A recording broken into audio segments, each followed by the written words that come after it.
Good viewer. Watch Xirtus.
Watch Xirtus.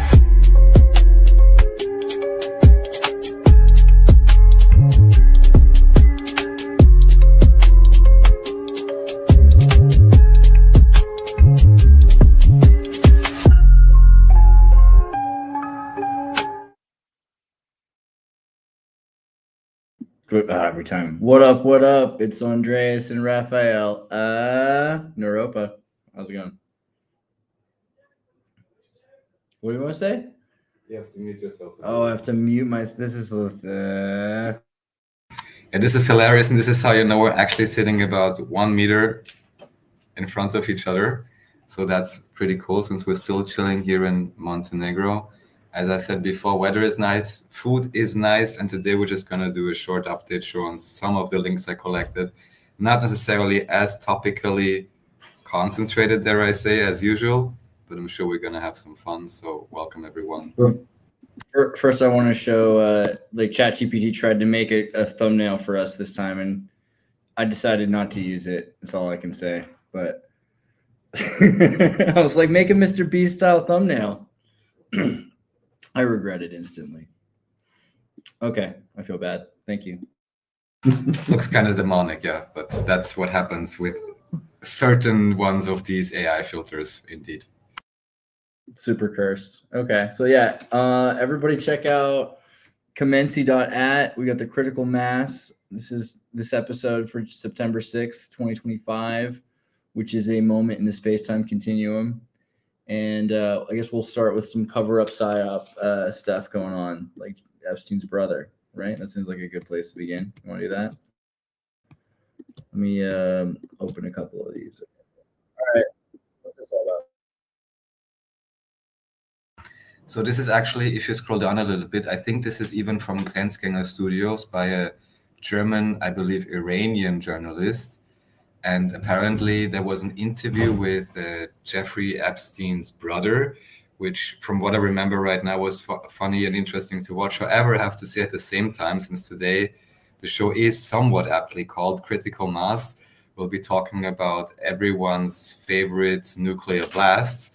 The very same, so this guy is kind of popular, as you can say, 120,000 subscribers, and appears to be one of the journalists going down the rabbit holes and that. And while I can appreciate that to a certain extent, if you do check out one of his more recent videos, he actually made a video about, now I should remember what I wanted to mention, right, about JFK.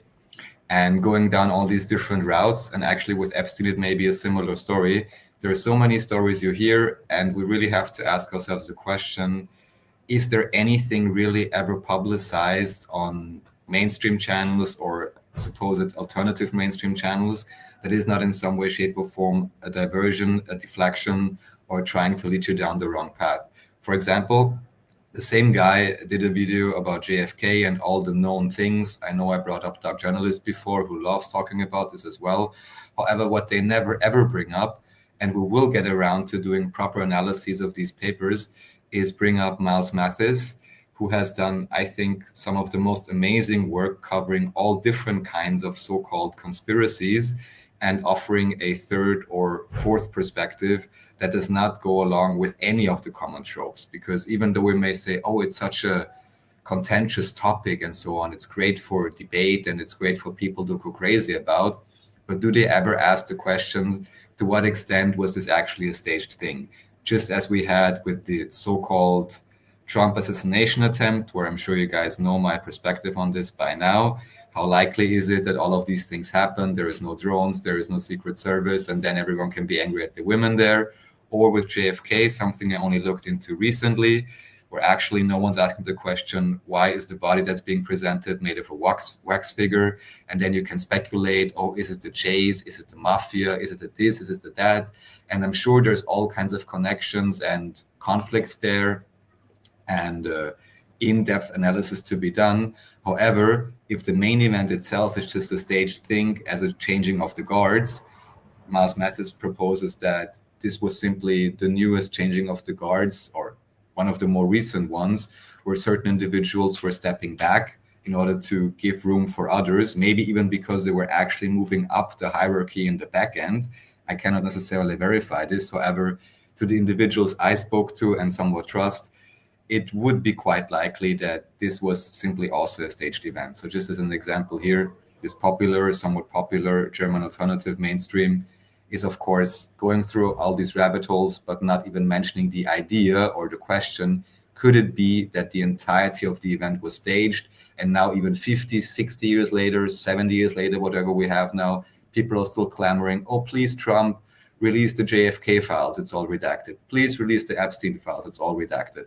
Maybe 95% of that is just a diversion from much more important things going on, both globally, but also, of course, the important things in your own life, which we may oftentimes forget if we stare at the screen and are looking for drama and debate. Your own life may be much more important, what you do there and what you don't. Don't be the psyop. Yeah, good one. Yeah.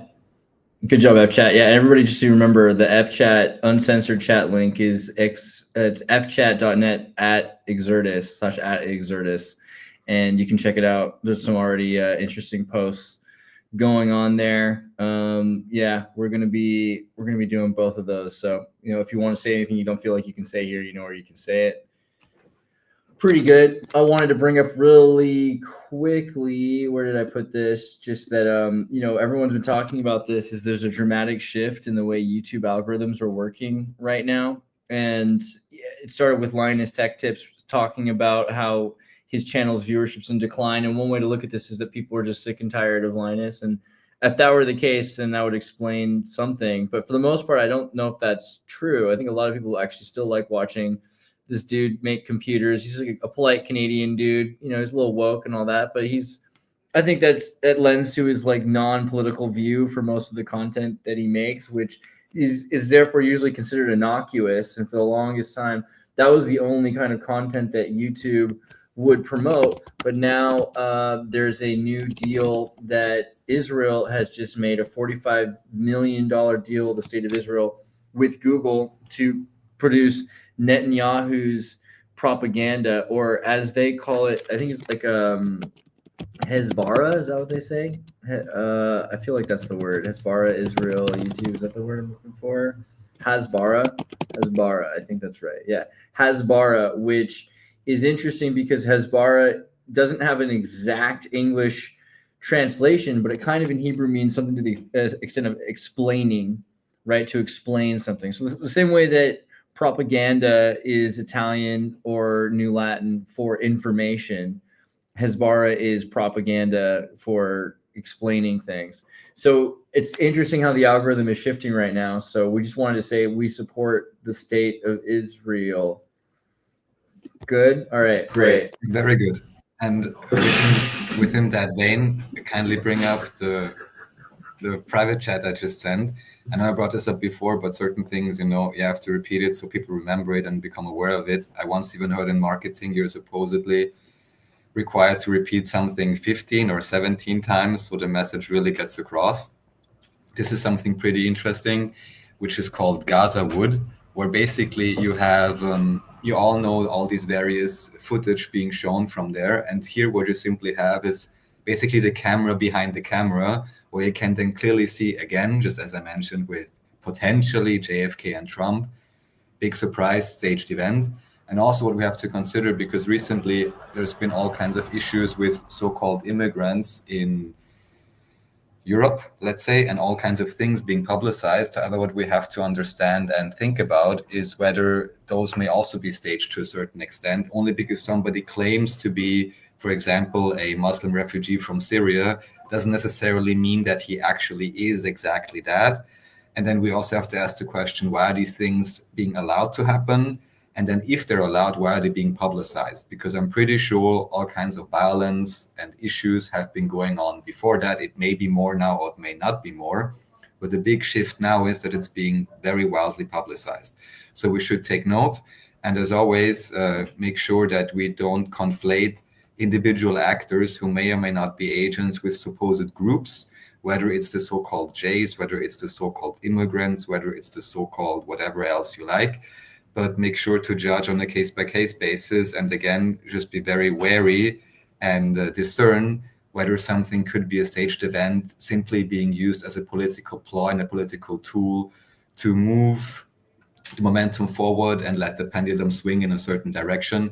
Something similar and related to that, which actually Andreas has brought up to me recently, is there have been some apparent, well, for lack of a better term, I'm allowed to say this, assassinations of so-called AfD politicians. Maybe briefly want to bring this up, Andreas. That's also something quite interesting, which may be along the same vein. Here, I really can't say because I haven't researched it deeper, but this also, here we should take note and understand what's really happening and why would they be attacked in that way. Because both in Germany and in Austria, it very much seems like the so-called very much right-wing parties, which interestingly enough are very much pro-Zionist usually, or pro-Israel, however you want to say it, they are being persecuted in a certain way. For example, in Austria, even though they had the most votes, as I brought up before, the Freedom Party, they were not allowed into the government. And even now, everyone else, all the other parties appear to be completely retarded and detached from whatever the public consensus even may be. So it really seems as if energy is being built up deliberately to be released at some point, and who knows to what end. So it's always good to take a step back and not take sides, because even recently, and again, unfortunately, this reminds me of naming conventions. Andreas said in the 1800s it was still called like that. Apparently the DOD, which is a pretty cool term, was renamed to the DOW. Exactly. So the Department of Defense now is the Department of War. And I really wonder, why would you want to do that? The official explanation by Trump is because it's just the most goddamn awesome arsenal of the world, making me think of the movie The Network from 1976. Anyone who hasn't checked it out, highly recommend it. Or another movie we watched actually yesterday, Dinner with Andre. And I wasn't sure if I was going to like it because it's just two people sitting across the table and talking.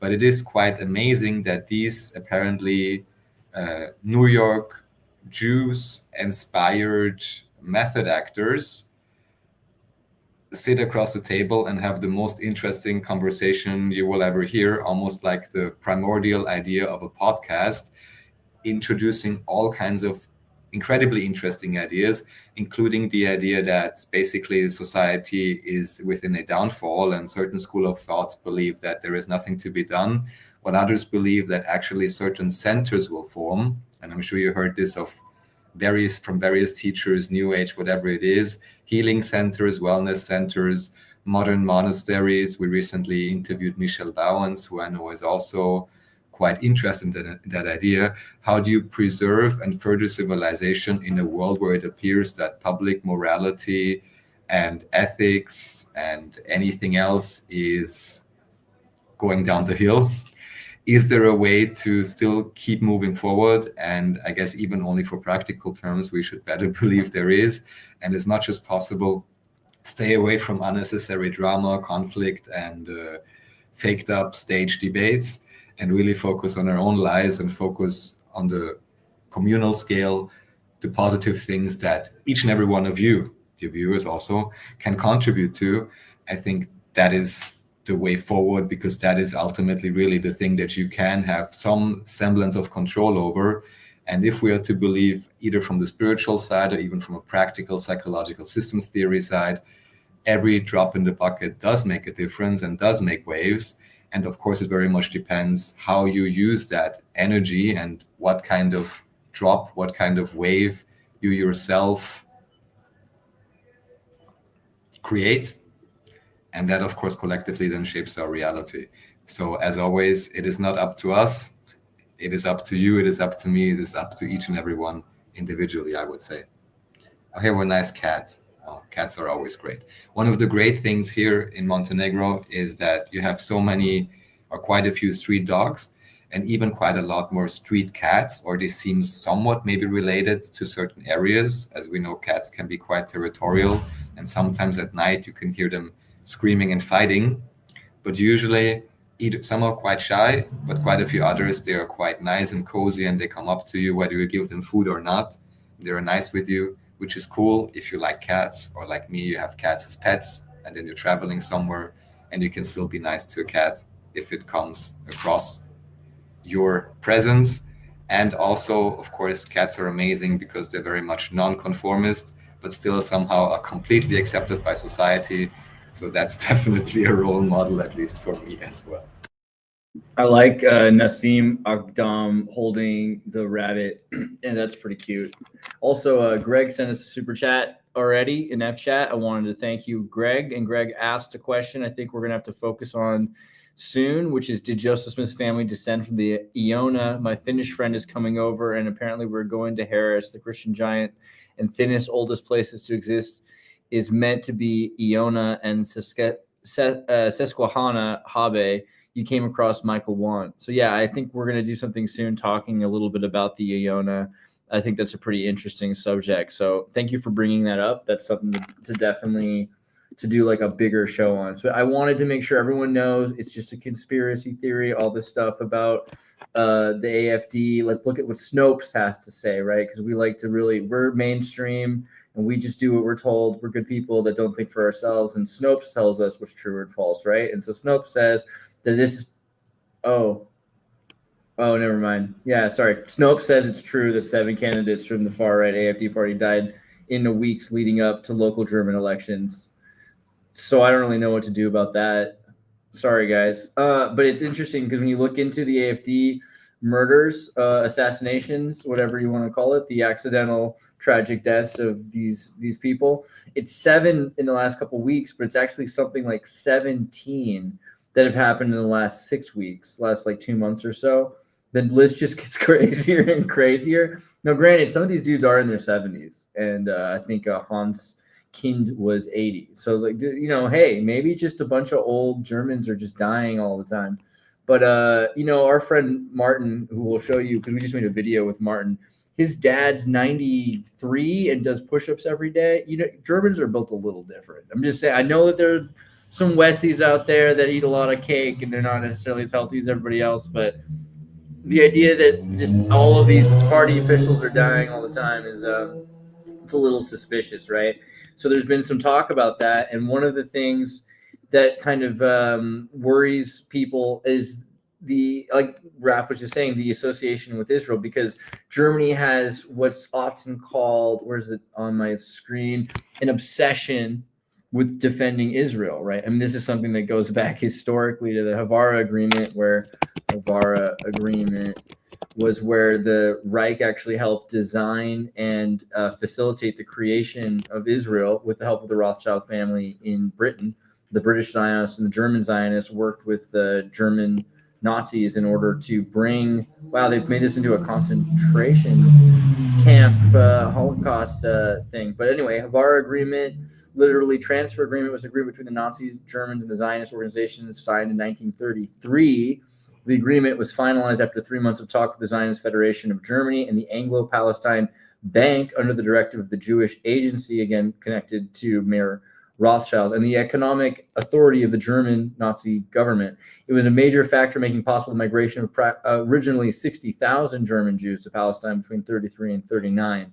And this was one of the first things that set up the capacity for Israel to exist. So historically, you could say there's an effort by the Germans to defend and create Israel. And now, because there's so many immigrants that are from adjacent countries, let's say, Palestine, Saudi Arabia, Syria, there's a lot of Muslims in Germany. And what's interesting about Muslims is they don't seem to like the Jews very much, which doesn't really fit ideologically with Germany or the AfD. The AfD, which seems to be very much against immigration, particularly refugee immigration from Muslim countries. And they've been known to be extremely supportive of Israel, right? Like to a, again, obsessive degree. So it's actually, I would say, in Israel's best interest. I wouldn't just say this. Israel's made this point themselves, that it's in Israel's best interest for the AfD to succeed in Germany, because they are the most allied with the Zionists of any group in Germany, right? Like generally speaking, the leftists are supporters of Palestine, not just in America, but in Germany particularly, they're supporters of Palestine. So there's a confliction going on there, and there's just been a number of deaths that really will change and pivot the election. I don't think it will end the AfD by any chance, but it might change the zeitgeist. It might bring in new blood, new energy, new kinds of thinking to the AfD. And it's already a quarter of the population, arguably. I mean, you know, of voters, of the voter population, 1 in 4 Germans is a supporter of the AfD, Alternative for Deutschland Party. And it's very likely that they will continue to grow. I think this will provoke a further growth, because if more Germans start to realize this, then there's usually a reaction. Of course, Germans can be rather dense and unlikely to be reactionary to this kind of propaganda. They actually prefer a different strain of propaganda, Dancing with the Stars and Pepsi kind of propaganda. So you never know exactly what Germany is going to do. But I doubt that the AfD will just go quietly into the dark just because of a few assassination attempts. I mean, that seems par for the course.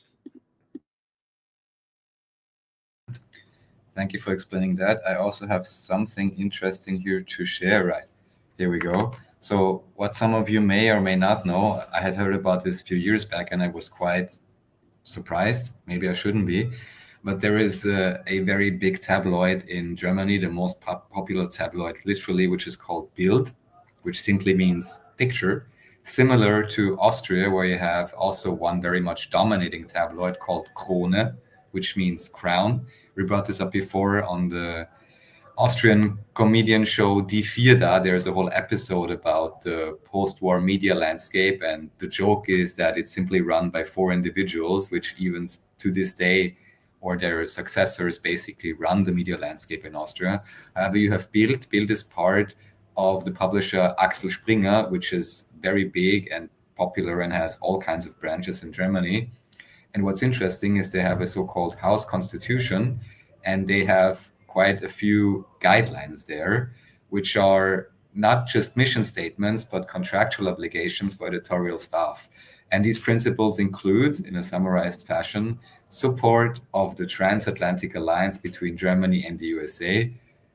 Big surprise, who has military bases in Germany? Hint, it's not, which country should I choose? North Korea or Japan or something like that. The support of the democratic constitutional order, a liberal democracy, of the free social market economy, of the reunification of Germany, and, which is technically historical now because East and West Germany are officially united now, even though there is still quite some economic disparity, even 40 years later, 35 years later, between these two sides of the country, you could say. And also AfD, this Alternative for Germany, so-called right-wing party we just brought up, is particularly popular in the East, interestingly enough. And also, of course, support of the reconciliation of Jews and German and support for the existence of the State of Israel. And this includes then or translates to recognizing Israel's right to exist, rejecting anti-Zionism and anti-Semitism, and take an editorial line that is sympathetic to Israel's security concerns. There is also a legal and contractual aspect. So violation is breach of contract. And this is unusual in global media. Most publishers have editorial lines, but Springer uniquely codifies them as binding corporate law and employment contract clauses. So of course, anyone can, set up any guidelines or contracts they want for their own company. However, this idea is not necessarily widely publicized by themselves or like known. You may have these guidelines buried somewhere, just like having a party program. Who's really going to read that? No one. It is the most popular newspaper. And shouldn't journalists technically be, as they always say in a modern types of Western democracy, be the fourth pillar or the fourth power in the state? At least in German-speaking countries, that's what they always talk about. The independent journalism, and that independent journalists can make up their own minds and have their own views and then have maybe debates within the newspapers and with other newspapers and all of that. But here, you don't really have that because you literally have a contractual obligation as an employee of Bild and maybe even Axel Springer at large. I'd have to research that further, where you are bound to adhere to a certain ideology, which is somewhat strange and which maybe does not ultimately then allow to find the very best arrangements and the best ideas to actually allow everyone to live in peace, but more or less would force them to support the Zionist program, which then again, of course, most oftentimes gets subsumed by the so-called Israeli government. And then I'd ask the question, how well represented are the people living in Israel and also those individuals identified as Jewish worldwide? How well are they actually represented by what is called the Israeli government? But here you usually have a bottleneck in terms of media, and then people can say, oh, it's the Israelis, not to use another term, or even the Jews, they want this or they want that. But as so often, it's only the government. Does this really have anything to do with all the different sects that exist within Judaism or all the people that live within the modern state of Israel? Very big question mark. F-chat, killing it right now. Ooh, I like it. Nice. Okay, so then destroying hope. This is a continuance of the Epstein case conversation from earlier. Is a demoralization operation by Mossad and KGB. Yes, so this is one of my favorite German researchers who generally does pretty good work and tries to look as far behind the curtain as it is possible without oneself being behind the curtain. And to my mind, oftentimes asking the relevant questions. He initially became famous by analyzing all kinds of rap videos like strange symbolism, strange background connections, up to different types of potential trafficking going on and all of that. He did great work there and basically showed that both in terms of symbolism and potentially also in terms of individuals, I brought this up on the previous show, there, big surprise, are connections between what you have in the American rap game, basically transplanted and connected to the German rap game. And here he's basically asking the question, could it be that the whole, dare I almost say, charade going on with all these publicized events may simply be to demoralize the public in terms that you do publicize certain of these things, then you still redact a lot, and then in the end it seems that nothing is being done. And of course, Trump was heralded by many, in some ways understandable, as someone who potentially could shake things up, and I'm sure he shook things up, but the big question is it ultimately really the progress that many people have been wishing for? Could it still be? Maybe. But then again, I also recently heard him talk that he was very happy about all kinds of vaccines that are incredibly safe and effective. And haven't we just heard that a lot in the past years with Operation Warp Speed and all of these things? So yeah, it's up to you if you want to trust any of these guys. Yeah, here it goes on with Trump. Can definitely recommend the video, even if it's in German. You can just have it translated, I hope. It says auto-dubbed. Yeah, so there should be an AI voice associated with it as well. You can put on CC in English. Definitely always worthwhile to take a look at Trau keinem Promi or Trust No Celebrity, which I think generally is good advice. Yeah, there's a AI English voice, so you can listen to it in English now, which is great. So then here's Serotonin Theory of Depression, a systematic umbrella review of the evidence from PubMed. Yeah, I don't remember anymore why I brought this up. Maybe just because there is this whole question regarding depression and regarding these issues. Is it really a hormonal imbalance, or could it also be? Of course, I would ask the question, could it have to do with parasites and general feelings of disease, potentially also induced by individual life choices, along with all kinds of environmental stressors and toxicity factors? Here, unfortunately, I don't remember anymore where I brought this one up in particular. I guess just because I looked at it and thought it was an interesting idea. Maybe you can scroll down a tiny bit and we can take a further look at it. Yeah, it's still influential. PubMed, Systemic Review, Meta-Analysis, 5HT. Yeah, all this science stuff, but people can take a closer look if they're interested in this.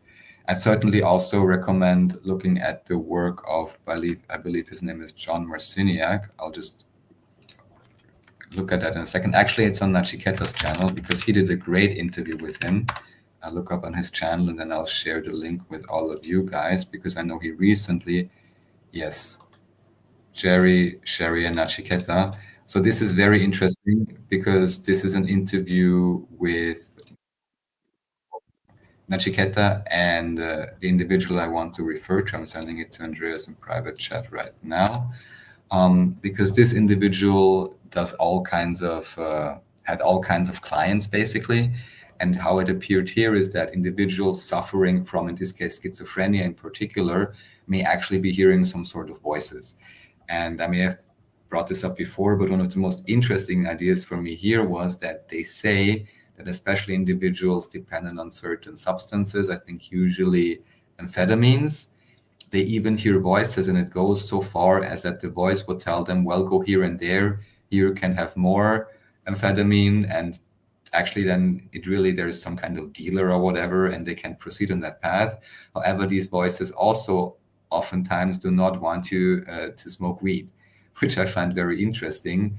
And as always, of course, with any substance, don't become dependent on anything ideally. But it is very interesting to me that they may tune the body in various ways. And some of them may be more conducive to, I'm not sure how to say, giving your power away. And others may be more conducive to centering yourself if used correctly, if high quality is available and all of these things. I know, for example, in America by now, you have somewhat of a legalization, even in Germany, although also here we have to be very careful, I think, because if something is made publicly available, which was suppressed for such a long time, and suddenly, for example, in Germany, from what I hear, you can get a gram of weed for like $4, and it's literally delivered to your doorstep the next day. These systems do exist in other countries as well, for example, in Belgium, European Union, where they can deliver you all kinds of things. But there it's basically somewhat of a black market, even though that works through Instagram or whatever. But in Germany, it really is an official thing. But then, of course, just like in America, we have to ask the question, is this really the quality and the type of substance then, the way that they deliver it, that really helps you to be healthy, or all these supposed positive effects that they may have? Or could it be that the strains and the variants that you're given may not actually be the most ideal? One big issue, of course, with weed in particular is very highly increased THC content. And if the THC and CBD is out of balance, it can much more easily cause varying types of psychosis and issues. So these are all things to be looked at and considered. This is a great interview. I think it's about 2 hours. Nachiketa talks with both Sherry, who's also involved in this, and particularly the guy on the top right. I believe his name is Jerry Marchinsky. But everyone can take a look at Nachiketa's channel and check it out. Then you get a good idea of what he's talking about. And that would be a maybe somewhat opposing view to the perspective that any and all kinds of psychosis are only based on a type of chemical imbalance in the brain. But maybe there's actually more to it, or these things then allow each other, something along those lines, something worth looking into. So then we go to Richard Bruce. Since it's some time that I bookmarked this, all right, reptilians, maybe just go on videos and see what he's saying. Maybe I thought of this because of the recent David Icke interview that we did. Yeah, reptilians walk among us. So anyone who's interested into going deeper into this whole idea, just like Princess Diana supposedly said that she's like with reptiles, however that could be interpreted exactly. This guy has been along for quite some time on YouTube, I believe, uploading all these types of videos related to that topic. I think there's nothing too particular I want to say about it right now, but here you would say, for example, various of these ideas collated even with Project Camelot, Carrie Cassidy, you have the Health Ranger, you have Jordan Maxwell, different people talking about the topic, so you can make up your own mind whether or not there's something to it, if this is purely a symbolic, allegorical idea, or even as we recently discussed with Water Giant on a show a few days ago, you do have the Vinci culture, and they do have these strange statuettes. Even I saw one of them in Klosterneuburg, close to Vienna, that do look reptilian. And even the tour guide basically said, the guy who made this excavation, that yeah, they look reptiloid. What that means exactly, how old they are exactly, I don't dare to say. But it is interesting that these things exist. Who knows what the real story is? Again, there may be all these obfuscations and diversions from the true story, but it does seem that there are somewhat old artifacts in existence that have a reptilioid appearance. Oh, this is going to be fun. Every secret Nazi group explained by a German. Yeah, because I know that Andreas loves talking about this, and also here we always have to look at the groups behind the supposed individuals that are executing any kind of plan or following any kind of ideology. It usually does not appear in a vacuum. The one that's more famous, of course, is a Thule Society, which many of you may be familiar with. And here there's all kinds of more societies, which honestly, I didn't even have a clue about that they existed. So that's also something that's worth looking into. Maybe at some point we can do more of a deep dive or more research into that. I just found it kind of hilarious that, you have this explained by a German, haha, and there's all kinds of societies and esoteric groups that I didn't even know existed, yet they may have had an influence in all those things that happened in the last century. Yeah, I wonder about these because a lot of esoteric groups, this is something that came up in my dinner with Andre. They have a scene talking about the emotional reaction to oppression that led to, the woke movement or the civil rights movement in the 60s, really, and 70s. And he compares it to the fascistic movement in the 30s and 20s as sort of reactionary to the cabaret or to the social justice or social economic theory at the time. And I think a lot of these groups might be a little different when you think of the word, like Nazi and like some of these white supremacist groups that are in like the Aryan Brotherhood and American prisons or something like that. A lot of these are a bit more esoteric and focused on kind of creating a new history for a non-existent country, because Germany is only 100 years old. There's other countries that exist for it. Even here, the one popular group I think is called Ahnenerbe, so ancestors' inheritance, where especially if we consider the whole ideas with Fomenko and also many things that David Ewing Jr. talks about, it may well be that the history of the nation states is back constructed post facto. So after the establishment of a nation state, at some point, usually within the past 200 years, if even that long, you then, of course, have to make up a story that makes everyone feel good to be part of the nation, because whatever empire, Tartarian, Trade Federation, whatever there may have been at some point, Starford City, royal families, whatever it is, whenever that broke apart, everyone was looking to herd their own sheep. And how do you do that? Of course, you give them their own identity, you make up a language for them, whether it's English, the modern version, whether it's German, the modern version, whether it's Hebrew, the modern version, whether it's Hungarian, the modern version with the Rózsa Szent, whether it's, we had recently looked at the, what was it, Vienna literary agreement, where even Wikipedia tells you, yes, a few people met in Vienna and they made up the Slovenian language and the Croatian language or whatever else it is. So it is worth investigating these things and seeing that things may not be, the modern things, many of them may not be as ancient and have as much a tradition as it is made to appear. And I'm not saying that there weren't people and that there weren't things happening in some sort of culture, at the very least within the Stafford cities, but certainly it does seem as if many of the myths and ideas that are given to the modern nation-state populations to make them feel good about themselves may not have existed for such a long time as it is being presented, but are made to be perceived as such, basically to allow for modern nationalism up to the point of identity politics, which I'm sure all you guys are very fond of, right? Divide and conquer.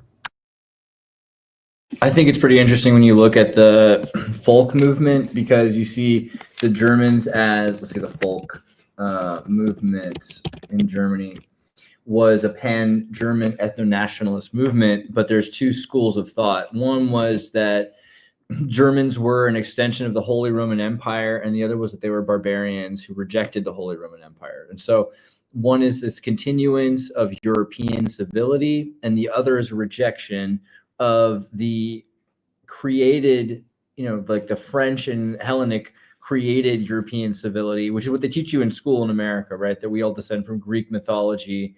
In your 5th and 6th grade, they have you learn about Greek mythology.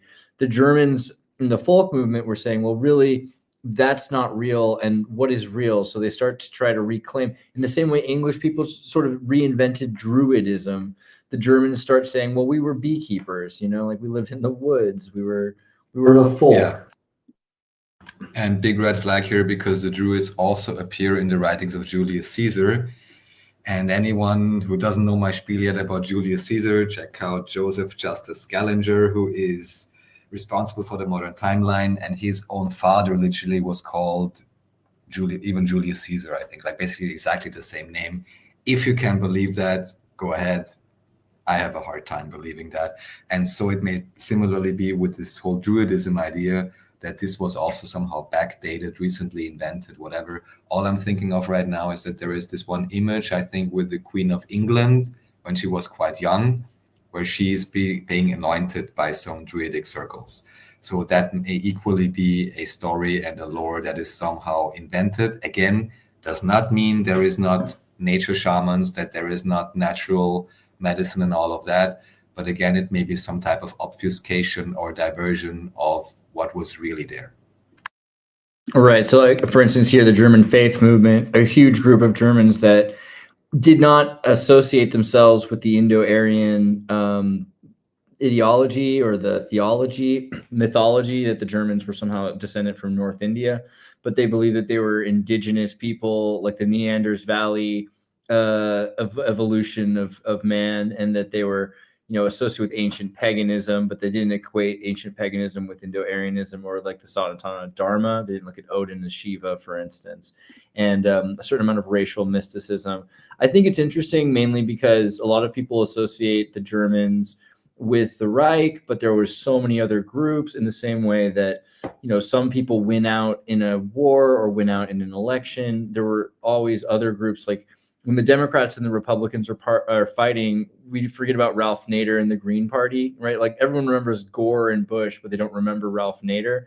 And that, if you think that every group is led by their leaders, I think you got to understand that that's not actually the case, right? Like there's similar to the Jews that reject Zionism. There are tons of Jews that reject Zionism.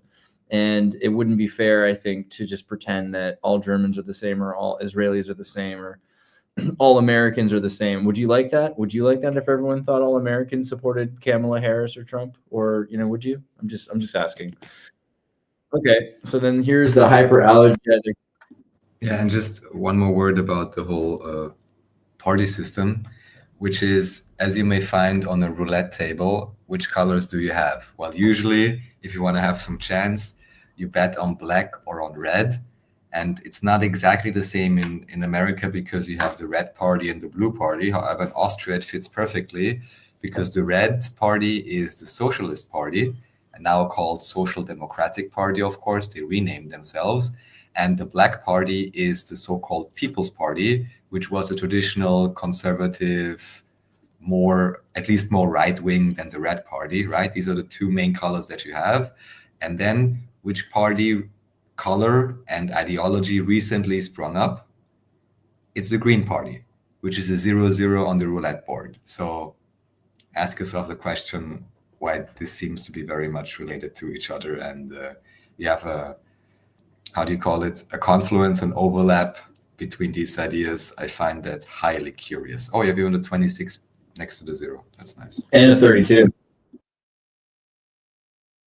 That's good. I like it. Because 32 plus 0 is 33, because 32 has a value of 33 numbers if you include from 0 to 32. If you were to count from 0 to 32, there are 33 numbers, right? This is a major oversight of the esoteric schools that people forget. Hope you guys are in Uncensored chat. I was looking at some of that stuff. I don't think I can share what you're talking about immediately, but that's cool. I like that you guys are talking about things you're not otherwise allowed to talk about, and that's great. Okay, so odd symbol that appears everywhere. The rabbit, I believe, correct?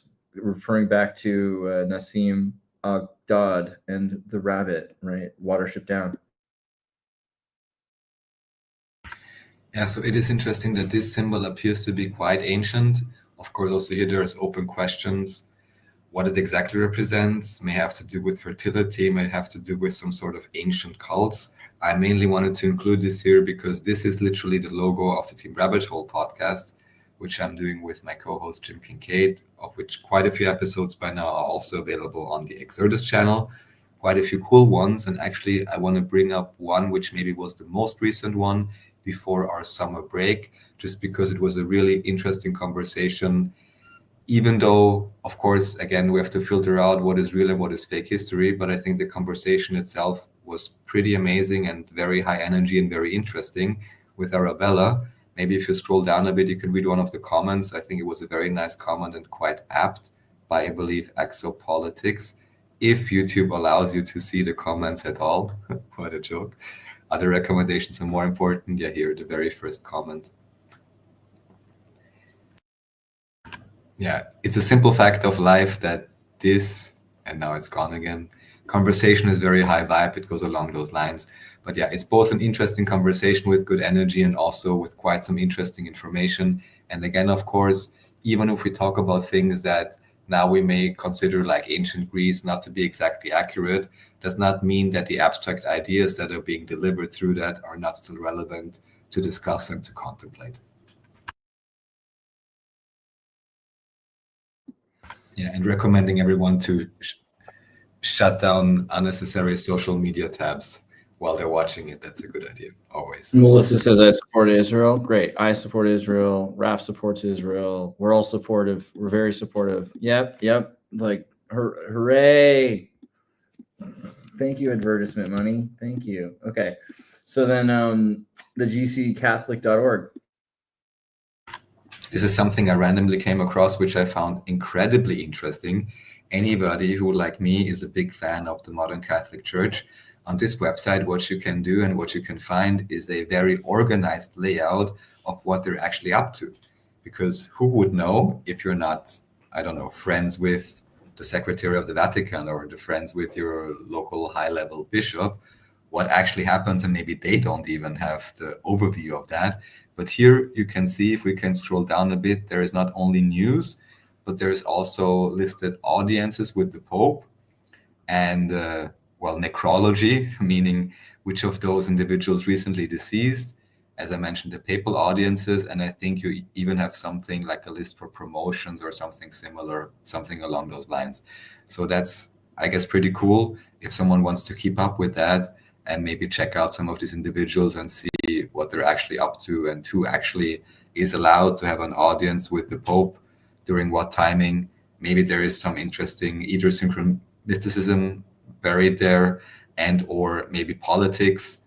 Honestly, I don't know most of these guys. I have very little clue about the inner workings of the Catholic Church. I can only see it from the outside, but here you have a cool overview and you can look at all these people and it seems quite well organized. And if you care, you can look up their names, and yeah, there's a bunch of pictures of them and quotes. So a lot of these guys are, they don't have kids officially anyway. So there's a lot of pictures of them, and they have a lot of things to say on their free time, or if you can call it that. I mean, I guess this is their day job. So check out the archbishops of the Catholic Church, and yeah, good for them. Okay, and then we continue on to more Catholic GeoHub. This is the Goodlands. See Discern Act. I think this is one of their like US aid equivalents from the Vatican. Am I right? Yeah, this is also just another related site. I think there's nothing particular I want to add. It's just one more of these sites which gives you an overview and ideas about what's going on with the Catholic Church. If anyone is interested, since at least economically, they're not completely irrelevant, dare I say. I believe in Austria officially, they own, don't want to say anything wrong now, but several dozens of percentage of the land, even officially, even in the regions I know, for example, close to Neuburg, which is actually not irrelevant because you have this Windsor culture underground access site there. And all that the local church and government are trying to do is still to this day find excuses so they can bury it. And you have to imagine this was an excavation, or is, that was basically funded and followed through by a single individual with the assistance of a few helpers and a few scientists who afterwards usually got shunned by the European Union and received no more funding and were even kicked out of academia for daring to mention the terms Windsor culture or Danube civilization. And this, of course, makes me think if the Catholic Church power and the local state power want to cover it up instead of making it into a museum, because everything else is allowed to be turned into a museum, there is some type of interesting and relevant history there, which the current power structure does not necessarily want you to investigate or research. Similar potentially to the Bosnian pyramids, which we recently visited, where quite soon we're going to release a whole host of amazing videos with, I think, one of the most amazing guides called Eldar, who explains what's going on at the Bosnian pyramids according to their research. But also here, of course, the best thing as always is don't believe what anyone is telling you, even a tour guide. If you can, go there, do your own independent research, check it out for yourself. Just like in close to Neuburg, which I saw myself, and all these artifacts, all the stone masonry, there's even a planetarium type room. There are certain spots, a friend recently visited as well, where you feel as if you're levitating. There's a different spot in close to Neuburg where you just hug a stone, and then you feel, if you have some weakness in a particular organ, you can feel it within your body. And as you know me, I'm not a very great fan of being overly irradiated with X-rays, or what is it called, electromagnetic resonance machines.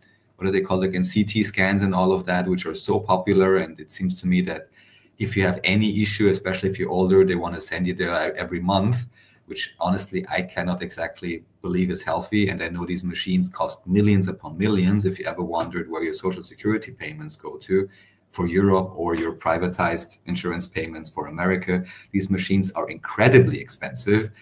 And I just think it'd be great if we have access to more megalithic sites or whatever it is underground, where you just hug a stone and you can just equally feel whatever is going on in your body, for whatever reason that is exactly. But these spots do exist, and everyone can check them out by themselves. Just like with the Bosnian pyramids, as we mentioned in other shows, the ionized air, everyone can feel it. We don't need to speculate about it. We can, of course, try to research it scientifically as much as possible, but it is a real experiential thing, which is certainly not just a placebo, because in Martin's case, for example, with the Bosnian pyramids, as we mentioned before, only when I told him to take note of it, he actually was like, oh, yeah, right. Actually, my nose I can breathe a lot better right now. So there is something there which everyone can investigate and verify for themselves. No need to believe any talking heads on the screen. Man, I really like, like the communist liberation theology plan of the Catholic Church. The climate is a common good belonging to all and meant for all at a global level. It is a complex system linked to many of the essential conditions for human life, says Pope Francis. Our relationship to the planet, just going into what the Catholic Church promotes in liberation theology, if you might not be super deep into it, is the kind of socialist Christ theology of the Catholic Church from the 60s, socioeconomic analysis. Jesus Was a Communist is a great punk rock song. Good for you, Catholicism. Okay, Ghost in the Machine video from Fourth PSYOP Group. This is a very interesting video I stumbled across randomly, I think, which basically is, I would almost say InfoWars. No, it's the PSYOP Wars, which is made to appear in the style of, well, there is a war for your mind, basically, and all these psychological operations going on. But then interestingly enough, at the end of the whole thing, it is simply an ad to join the US military psychological operations group, which I find highly curious, because after seeing such a video, would you really want to necessarily take a side in this game? Would you not consider that that in itself is a psyop in some sense, the whole division and wars between the countries, even though on some level, of course, there are true ideological differences. There are people that really are nationalists. I heard people exist that really are racist and all of that.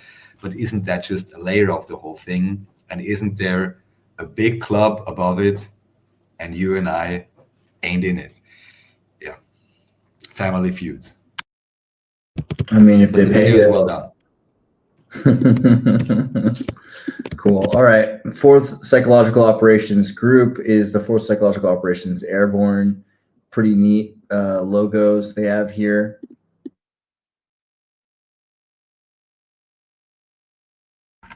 Yeah, basically that's just a reference on Wiki to the real Fourth PSYOP group that really does exist.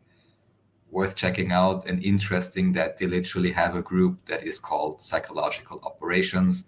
And without necessarily wanting to give them so much credence to say, oh, everything is always completely controlled and staged, we should always ask this question, as I stated initially, which one of these events, which are so widely publicized, are publicized precisely because they are meant to move the masses in a certain direction. Thinking back to the Engineering of Consensus Within Democracy, the book by Edward Bernays. Fight to Surrender, to Believe, NITO. Okay. And then this is the U.S. Army Special Operations Recruiting site, goarmies.army.mil. So if you sign up, please tell them who sent you so we get some sort of a kickback. That would be amazing. Thank you. And support Israel. Okay, so then we're on to, I think now we're to the AI section. Just going to scroll through F-chat here.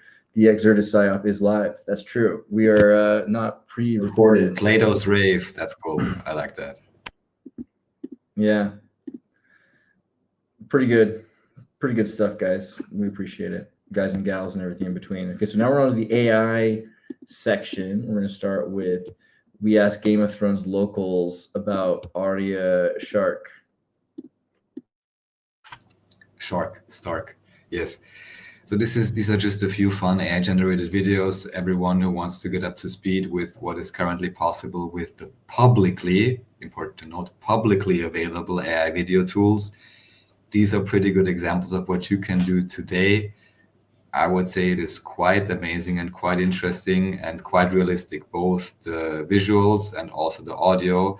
And if you are not aware that this level of AI video generation technology exists, you may easily fall for something like that, which then, of course, is not made in a medieval style. I think once we brought up this example of supposed stores where they push huge ads on Facebook and say, oh, my granny is after 80 years of working, she's closing her store 50% discount, and what you get is Timo bags, basically. And they put up some nice AI-generated pictures, which many people believe are real because they are not aware of the current, again, publicly available video generation technology based on artificial intelligence. So it's worth checking these out, even just always to update yourself in terms of what is possible today, what is available, and then to be very discerning whenever you see something and think twice whether you consider that is perfectly real or not. Some would claim that this technology was initially used, at the very least, going as far back as the beginning of the new millennium, not to go any further into details here. Yeah, there's some evidence that Sora, by the way, is about to get even more real than not just Runway. What's the Google one? Veo. It's better than Veo, arguably soon. Is the Sora videos, which OpenAI's ChatGPT has built into its paid plans. So you'll see that, I think, a lot more as well. A lot of the videos that you're seeing for Veo have that quality of sort of where you look at, like, they look like they use 3D modeling to train, and then they use 3D facial photos to train, and then they learned how to put skins on top of 3D models. So there's kind of a video game like quality, and then this is all trained on advertisement or like specially acquired footage. So most of the VO stuff looks really good. It just looks high studio quality, and not everything that you see, in fact, most things you see these days are not studio quality looking. So when you look at this stuff and you say, okay, well, this looks like a movie, well, that's great, but how many movies do you see anymore, you ADD Zoomers? So for the most part, you're going to expect to see more and more things that look like YouTube and Google trained stuff, ironically, through OpenAI, which is taking and scraping all this content of amateurish films. It's still obvious when it's AI. That's what I'm trying to explain, is that very soon it won't be with the Sora system, because AI right now is designed to look perfect, and the next step is to bring it back down to an amateurish level so that it looks like your footage or my footage, with grain or with low lighting or issues that, shaky camera, things that you're not trained. Google's not training their AI to do that yet, ironically. I think we'll see that very soon. And these are, if you look into those tools, there have been automation tools for motion tracking that go back more than 20 years, right? And if you start to really look at it, it's interesting. For instance, the CGI in Spider-Man in 2001, where he's jumping between the Twin Towers, all of that's on a render farm done in Blender, which is a Linux open source 3D modeling software that they used in a lot of the movies in the late 90s and into the early 2000s. And in fact, it's still one of the most popular tools. So the difference between 3D CGI generation, which is what we're seeing mostly now, trained on CGI, and automation tools. There's so many automation tools that can run back end to do what humans used to do in order to make highly realistic video. The difference is how much time do you have to render it, how big of a render farm that is like hundreds of arrays of machines connected to each other can process one frame at a time. If you have 60 machines processing 60 frames at a time, then each frame, each minute can happen in a second. And so they can do far more than you realize in terms of how long ago they've been doing highly realistic CGI work. That's a major scene in the movie Wag the Dog. Crisis scene. Let me see if I can just pull that up for a second. Yeah. And actually, this reminds me that this was now many years ago, whenever there was a Syrian conflict, I want to say in 2008, 2010 or 12 or 14 or something like this. And I distinctly remember that on literally the Austrian public broadcasting service, of course, always they have these small windows where they're showing something while they're talking or introducing a topic. And what they showed there literally basically looked like what they show here in the movie Wag the Dog, but it looked like a low quality GIF image, these moving image type things, which is not really a video. It looked such bad quality. And I literally thought to myself, this looks completely faked up, but they have no shame or qualms just showing it on public broadcasting and making it appear as if that's the real image. And even here, maybe even during that conflict, you had this, I believe it was called Syrian Observatory for Human Rights or something like this, which ultimately was run by a single guy sitting in the UK of all places. And that was the source for all the information. And we have the same issue, of course, right now with all these conflicts, that you have the bottleneck of certain media companies or certain governments publishing information, whether it is casualty figures, whether it is any type of atrocity or attacks that occurred, which again we should be very discerning with, because they may as well divert or obfuscate what is actually happening, again, as always, to push public opinion and to swing momentum in a certain direction. All right, so then Grand Theft Auto Tokyo. Yeah, there's just a few more of those. Anyone who wants to watch fun AI videos, this one is quite obviously made in a video game style, but yeah, the comments are also funny. Someone's like, yeah, Rockstar Games taking notes right now. People want to play this. It's just, yeah, also kind of cool what you can do with AI for prototyping, for having your ideas come to life. If you do have some creativity by yourself and know how to prompt an AI, you can get quite interesting results. So again, just fun videos to see the current state of AI video generation technology, what you can do with it, and maybe hopefully soon even create full games with it. So all these triple and quadruple A developers that overcharge for rehashes of old series which don't bring any novelty or anything interesting, and oftentimes are even worse than whatever they did 20 years ago. Hopefully soon independent developers can use this to make really interesting, inspiring, and positive games that people can enjoy. I really wonder if Rockstar is going to be able to keep up with Unreal Engine and if GTA 5 is not going to suck, because I mean, they have a few interesting features in terms of AI automation and NPC genetics, right? Memetics or memetics they have. So like, multiple NPCs will be self-aware to an extent, but how important is that you have all of the characters thinking for themselves? I mean, that doesn't seem really to affect the gameplay nearly as much. And Rockstar Games having their own engine, they have to make that engine for one game, take all their money and focus on one product. And Unreal Engine's able to make games for everyone all the time. So many games are published in Unreal Engine. They just release Fortnite for free. I really wonder if GTA 5 is not going to suck. That's okay. Redneck Star Trek, that looks fun. Yeah, I was sure you were gonna like this one. I think there's 2 or 3 more movies along that vein with the next generation, of course, very popular sci-fi from the 90s originally, or not originally, but the next generation series was the 90s. And here you just have a redneck variant of that idea with, I think, some quite fun and cool imagery and fun lyrics. So this is the combination of AI video generation and AI music generation, which, as you guys know, Andreas is very much at the forefront of, always making very cool AI-based tracks, some of which you will actually hear in the upcoming video, which will be one of the first videos we're going to release about our trip to the Balkans, starting with Bosnia and the drive from Banja Luka to Visoko, with, I think, some fun tracks.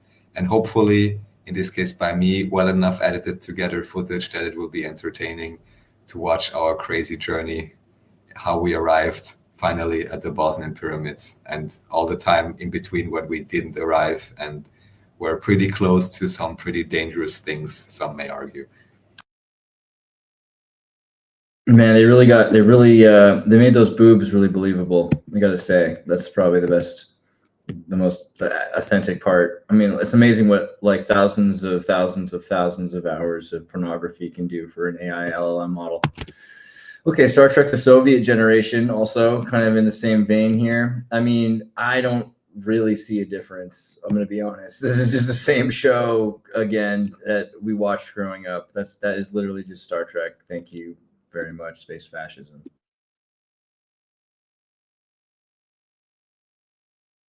Still, I mean, the boobs, right? That's pretty good.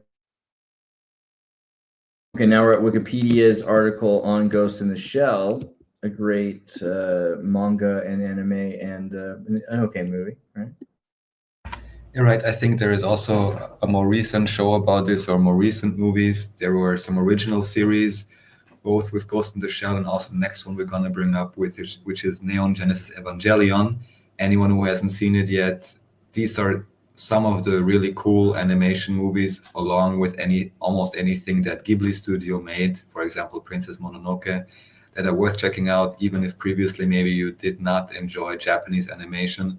There's quite a few ones that have quite interesting stories, seem to contain quite some esoteric symbolism, and also certainly contain ideas of the transhumanist cyborg agenda and all of those ideas, or in the case of Neon Genesis, the Kabbalistic apotheosis and ascendance of man to God, or the attempts to do that by, big surprise, secret societies with very much German names such as Seele, which means soul, or Nerve, which means nerves, surprise, that play a very important role in those animations. In this case, with Rebuild of Evangelion, that is simply a condensed fashion or a condensed variant of the original series. If you do not want to watch 26, interestingly, episodes of the original series plus some movies, then you can watch this Rebuild series, which also finally actually gives some type of a conclusion to the story, where the main protagonist finally has some relevant psychological development and is not stuck in this eternal loop of self-depreciation and traumatized, hypnotically triggered behavior, which is kind of cool because the series has gone on for decades now. And with the final movie, even the creator himself kind of said, well, it's time to move back into the real world. And I think at the end even includes real world footage as a hint to the fans. Well, maybe it's time to move on, not only obsess about some abstract ideas within an animation, but actually go back to your own real life and see how you can progress there. Yeah, cool stuff. Worth checking out for sure. Highly recommend watching it. The movie's definitely, a shorter, easier way to go through it. Checking out some of the F-chat stuff. OpenAI ain't got shit on Google. Google will ship the next day. Bet. Let's see what happens, bro. Like, I know that right now ChatGPT does better image editing and generation than Google's does, but Google does have a lot of access to its own data. But Google's also had to do this. Like, if you saw our interview with Blake, saw my interview with Blake Lemoine, or one of the many, I guess, we talked about the differences in ethic between Google and OpenAI. OpenAI is kind of just aware that they're breaking laws, and they're like, well, what do we have to pay to break laws? Let's just break those laws. So they take a bunch of content, and then they have to pay in the background. What's up, everybody? So they pay to get forgiveness, where Google's paying to get permission. So Google's going and trying to get ethically sourced content, which, ethical content is less accurate content, and it's less authentic content. And I think Perplexity just had to pay $1.5 billion for scraping all sorts of books for their AI. I mean, a lot of these companies that are moving that way are just paying for forgiveness. Breaking the rules and then paying for forgiveness is a faster way to get a better quality product where they can afford to pay for those better tools. So maybe Google will do something pretty cool. I mean, we're on YouTube, right, amongst other platforms, and hopefully they're able to scrape this data and they can make some sort of better AI of myself than I can do. But I don't know. Let's see how that goes. I'm not convinced yet. And generally speaking, you should use all of them, use all of their tools, or don't, become Amish, because like the Amish are pretty cool.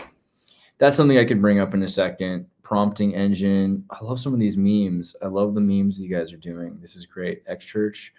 Waiting on the Bosnian Pyramid video. Yeah, we have a whole series of Bosnian Pyramid videos that are going to be coming out. We're going to release one of them, and then we'll do some members onlys, and then we'll release those over time to the public. I hope that you are interested in membership. We'll also make it available on other platforms like Patreon, and I'll have like some other ways that you can get that stuff if you don't want to do it through the YouTube. Yay.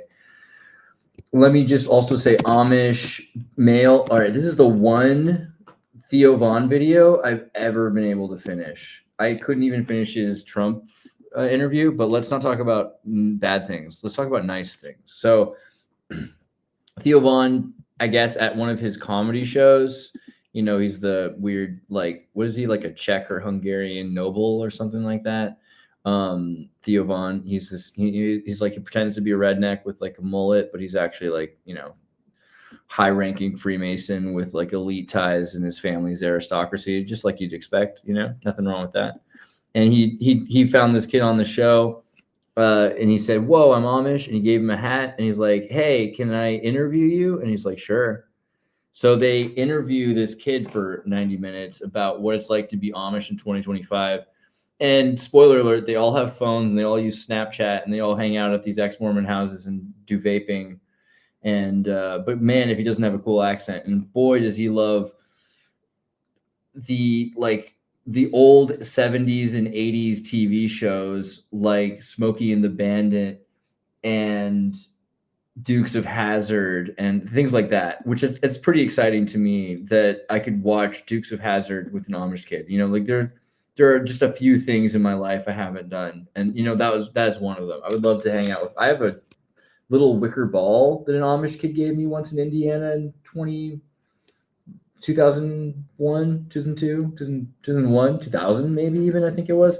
I met an Amish kid in the year 2000. I met several, and they really enjoyed the Amish. I think they're pretty based. Obviously, they have all kinds of problems like anybody else, but they also don't have problems like everybody else. It seems like they have 1/10 of the depression problems. He's completely fascinated by the idea of ADD. He's like, what would happen if I had ADD? I might be on my horse on a buggy and I couldn't stop looking at like the road. I think it's Down syndrome. Oh, they definitely have Down syndrome. No, I think that was the example that they gave in terms of having super strength and being such amazing individuals. I think it was Down, not ADHD.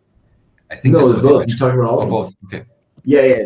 They have Down syndrome. The thing is, the Amish, because they're such a small gene pool, there's like 300 or 500 people that originally almost all the Amish in America stem from. So he even mentions this, that the Amish are sending each other to different villages now. It's become very common to travel from one community to another community, to get married from one community to another community, because otherwise your family tree becomes a bush, he says.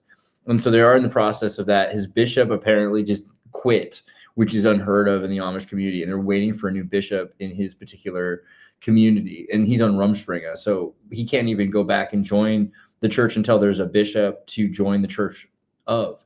So there's a lot of different things happening for them. But they definitely have Down syndrome, and they have very unique diseases that are only found in the Amish community because of the inbreeding problems that they've faced.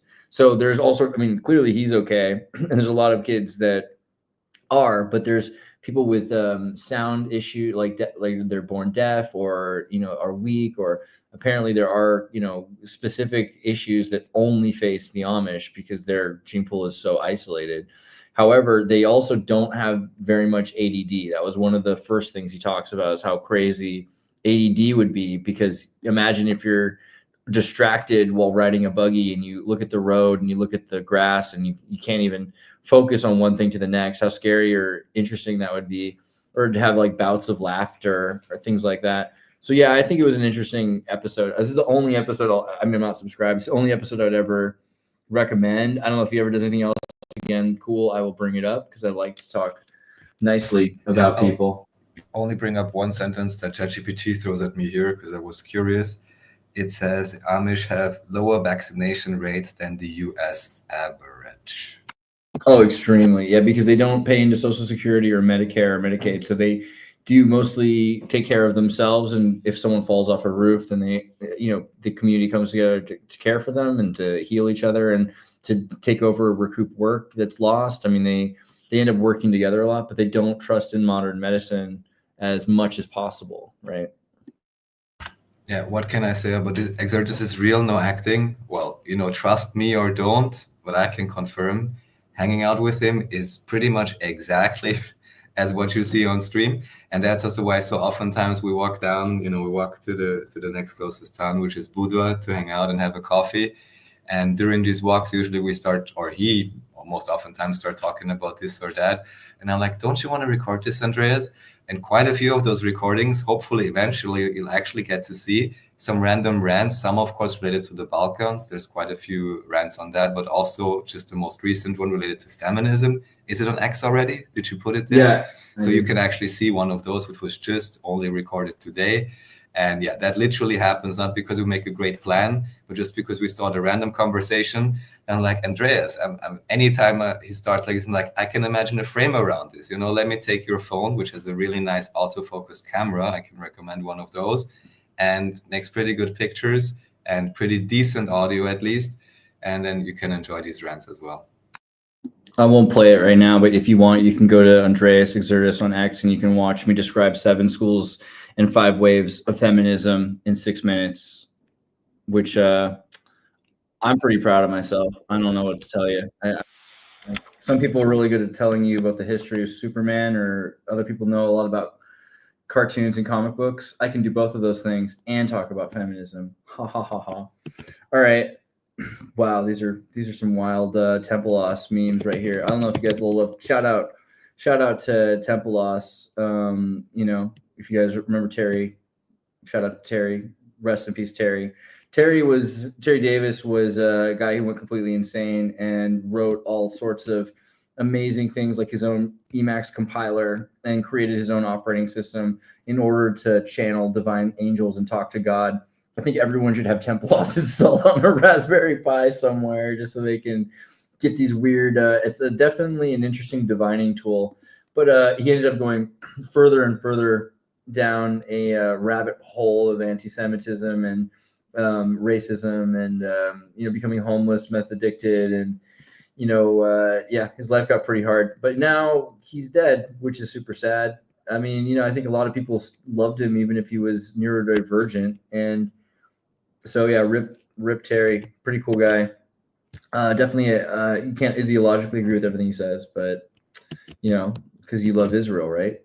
And you're supportive. So I Drop Bits just sent, what's he say? Pretty please, pretty please. Yes, whatever. Pretty please. Since you asked nicely, I mean, I assume. Are you talking about like the videos? Because yeah, you can. You'll get all of those videos. We're gonna start releasing them. I wouldn't have shot them, to be honest, because this is just me ranting on the side of the road. But Raphael liked it, and so I assume you will too. So that's pretty cool.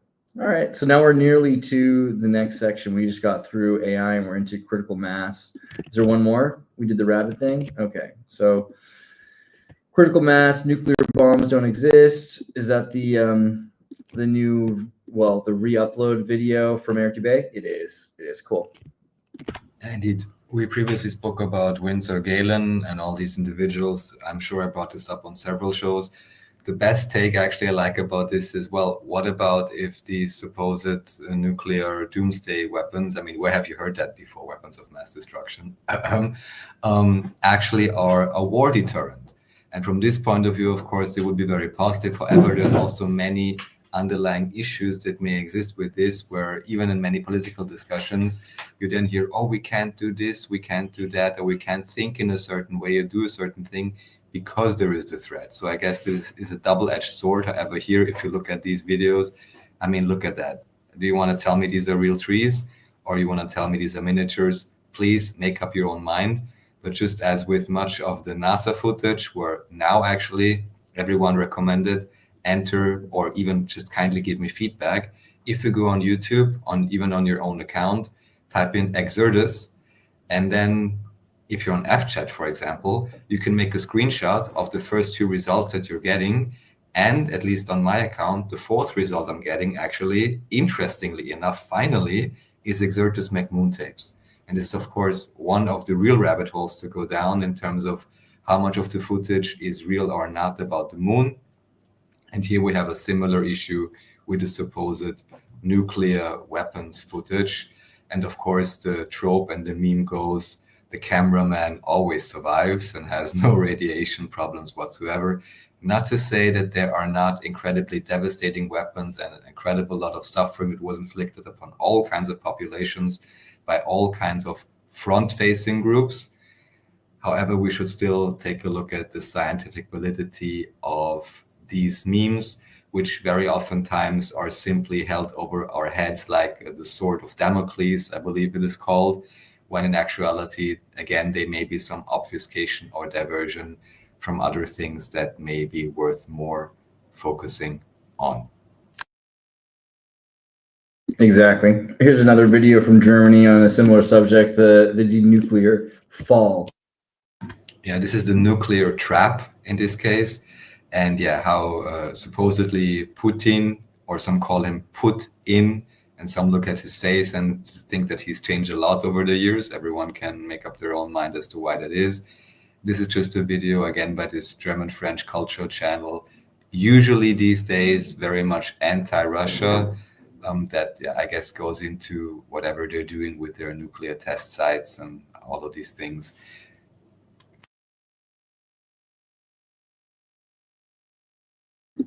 I love that it looks like, VO footage, the kind of that's the same quality there of propaganda.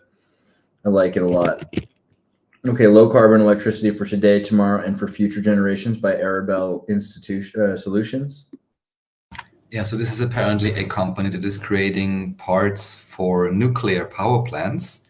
And as also David Hume Jr. has brought up this idea that somewhere in the Quran they talk about King Solomon being handed some technology from a supposed gods or jinns, or everyone please make up your own minds, and then having something to do with boiling water. And as we know, under many churches and even mosques, as we call them today, they may originally have been merely some type of industrial building where water was boiled in some way, shape, or form, either to create water itself for drinking or something, or to actually create power and electricity or something along those lines, steam power, who knows. Ultimately, I think it is great to understand and remind ourselves that nuclear power plants are nothing but steam power, basically. Water is being heated up and turbines are being spun, creating an incredible amount of energy. And as Winsor Galen proposes, there actually is no such thing as nuclear waste. And this is simply some sort of an insurance scam or for some type of mafia to get rid of evidence when you then claim, oh, there's some radioactive material that's going to burn for thousands of years. I remember maybe 15 years ago, there were something called the Castor transports in Germany, basically trains moving through Germany with supposedly nuclear waste. And they made huge demonstrations, and people were chaining themselves to the tracks and so on. At least it's what they told you in the media, and everyone was so upset about it. And now I would not be surprised if ultimately what they were so upset about, you have to, I think, enter Germany and maybe 2012 or something like that, try to find it like that. But I think Castor is the right term for it. For whatever reason they call it like that, I don't remember, honestly. Anyways, it was a huge deal, huge discussions. But maybe actually they were so upset about something that wasn't actually the thing that they thought it was, which would be interesting. And the real reason why I brought up Arabelle solution is why it is Arabelle. Maybe you can briefly look up the etymology of Arabelle, because I think that was the link which I found highly interesting in terms of old world Tartaria and potential, for lack of a better term, Muslim connection, original Christianity, and all of those things. Here we have a French origin, supposedly. Yielding to prayer, right? That was the thing. Yielding to prayer, beautiful. Yielding to prayer, and we're also beautiful altar. Beautiful altar. Yeah, and that makes you wonder, why are all these churches and mosques today called the house of God? Does it actually have something to do with some sort of technology?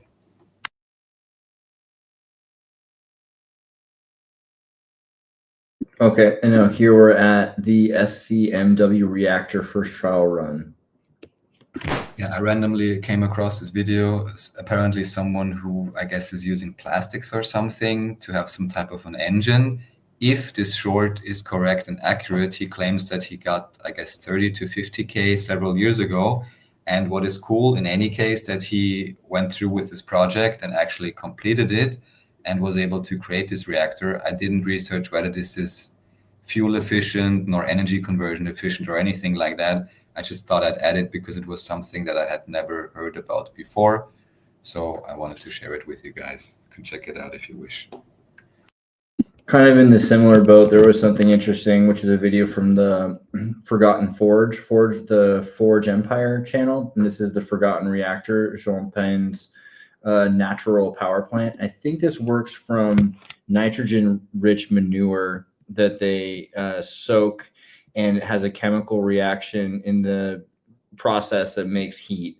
And so the compression with some sort of a source of heat, some sort of a source to hold the insulation of heat, releases a long-term, slow heated burn that they can use year-round. So this is something that he was making bricks out of, and they were able to produce huge amounts of energy. It's sort of forgotten at this point, and so they're trying to recreate them. But basically, you use sawdust, horse manure. This isn't bad for the environment. It's actually very good for the environment. It's something that nitrogenates the soil, so it's something you can use to grow plants. And a lot of the time, nuclear reactors allegedly have waste, or engines have exhaust. Here you have an exhaust of nitrogen-rich soil. So something that's really valuable that's produced. And people that are living in Idaho or in northern Canada or Siberia, anywhere it's cold, but they have access to livestock and animals and everything that's biodegrading naturally, as well as sawdust from the buildings they're like houses that they're building from wood, are able to produce a sustainable long-term supply of energy that can actually be stored and used to power your home for electricity.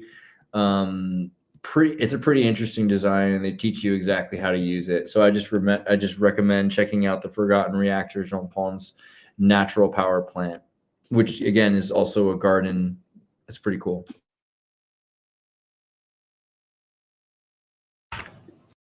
Pretty cool indeed, even though it gets hot, but that's part of the process. True. Yeah, exactly. It's hot, guys. It's way hot. It's so hot, hotter than AI boobies. So breaking: China and 20 nations to intervene and end Israel's. What's this? But we love Israel. This must be some sort of a joke. How dare they? How dare they say this? Just again to show that the pendulum is swinging and momentum is being built up. I think there's nothing too particular I want to say about this other than that it is curious that you often have these worldwide so-called, I guess, condemnations or whatever of actions, but still it's being allowed to go on. And it very much seems as if as long there's profit to be made in war and propaganda, it will continue. And the only thing to do is take a step back, not conflate again governments with peoples and all of these things. So maybe at some point we have a chance to really live in peace and not have any unnecessary warfare or even suffering of any kind in this world, or at least move towards that as much as possible. I mean, I love that China is the one that's trying to end genocide. Am I right, fellas? Let me remind you, this week was Xi Jinping, organs immortal. There was this whole conversation that was recorded. Hot Mic captures Putin and Xi talking about immortality, and they're saying essentially, you could just keep transplanting organs. Technology is so great today. Pretty soon we'll be able to live. We'll be immortal. We'll be able to live forever. Just kind of, I don't know if it's joking so much as it's kind of a grabber by the means of reproduction joke here, but that, we don't need to kill people. We just need their organs so that we can live. So that's not genocide. That's just using Uyghur organs, man. That's great. Good for them. I don't know. Like, we're supposed to celebrate diversity. I don't even know what to tell you. A, you got a question for me, A? How did you get so many subs? Clearly not by talking about this stuff. That's why.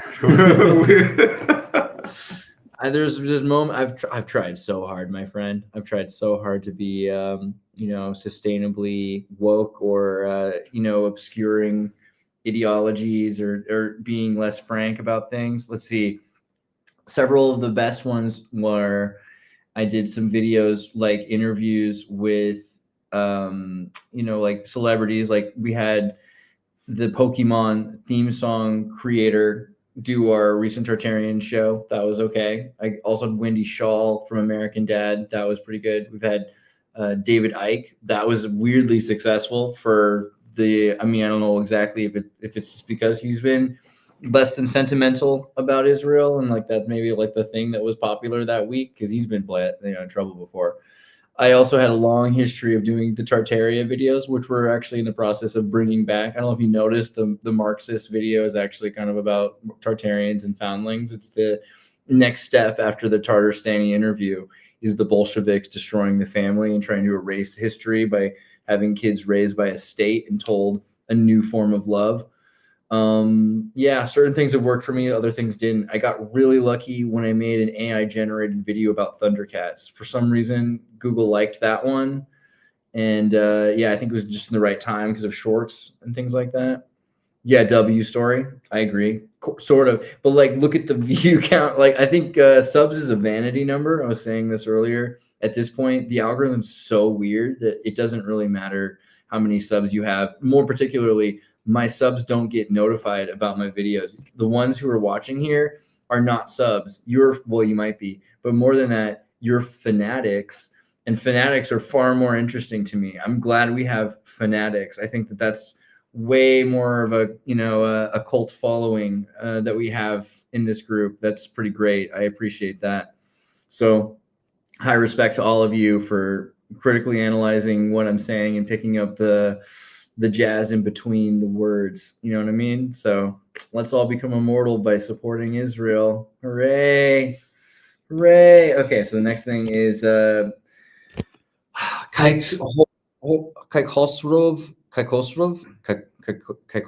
I think, D. Arani from Bombay, India. Yeah, I believe we may actually ask maybe ChatGPT about him or something, because I think someone just brought him up on chat on one of the recent shows. And I just thought, oh, it sounds really interesting what he's talking about. But I don't, honestly, I cannot possibly summarize his ideas. Let's use Gemini because Google is great, just like Israel. I like the echo behind that. That like really makes me self-aware. Okay, so Gemini, the best AI because it's made by ethical people who make YouTube. We love you, Google. You're so good to us, and you know you're was a notable philosopher. Irani was a notable philosopher, academic, and prominent figure in the Zoroastrian community. Born in Mumbai, India, Irani moved to the United States to continue his education at Princeton, where he studied Albert Einstein. He was a student of Albert Einstein. He went on to teach philosophy for 41 years at the City College of New York, which is, by the way, where Choo Choo from Top Cat went to college. You know, Choo Choo. We talk about Top Cat sometimes on this show for some reason. I can't help myself. Choo Choo's my favorite because he has that cool white turtleneck and he just seems so sophisticated. You know, he's a nice cat. He's like my favorite. Okay. Whoa. I got to be careful with my F chat, uncensored chat. Make sure you're in there. Philosophical specialization. Irani specialized in philosophy of science and the works of Immanuel Kant. Very good. He was particularly interested in the philosophical implications of quantum mechanics and the conditions for the acceptance of scientific theories. His domain of belief thesis, one of the most significant contributions, was his theory of domain of belief, which proposed that human thought operated with four distinct yet often intertwined domains: science, technology, ethics, and religion. Science driven by the demand to expand the physical world, technology driven by the demand to control and influence our environment, ethics driven by the demand to justify our actions and judge those of others, religion driven by the demand to find significance and purpose in our existence. He argued that much intellectual confusion arises from applying the rules of one domain to another, and he was also a Zoroastrian community leader, highly active in their community as a leader and an educator, lecturing extensively on the religion. And he taught classes for adults in New York and held leadership positions, including serving as the president of the Zoroastrian Association of Greater New York, ZAGNY. So seems like a cool guy. I'll have to look into him more. Is there videos of him up online? Can I look up him? Is that the thing that I can do? I'll do that while you answer.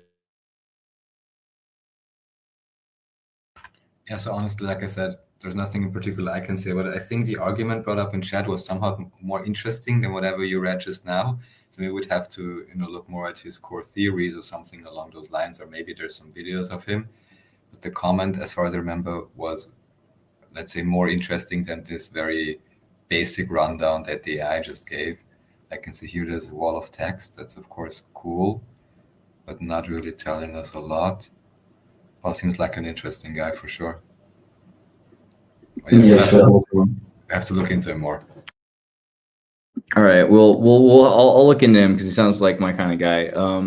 You should do an IRL stream talking about these things. What is this? Is this not?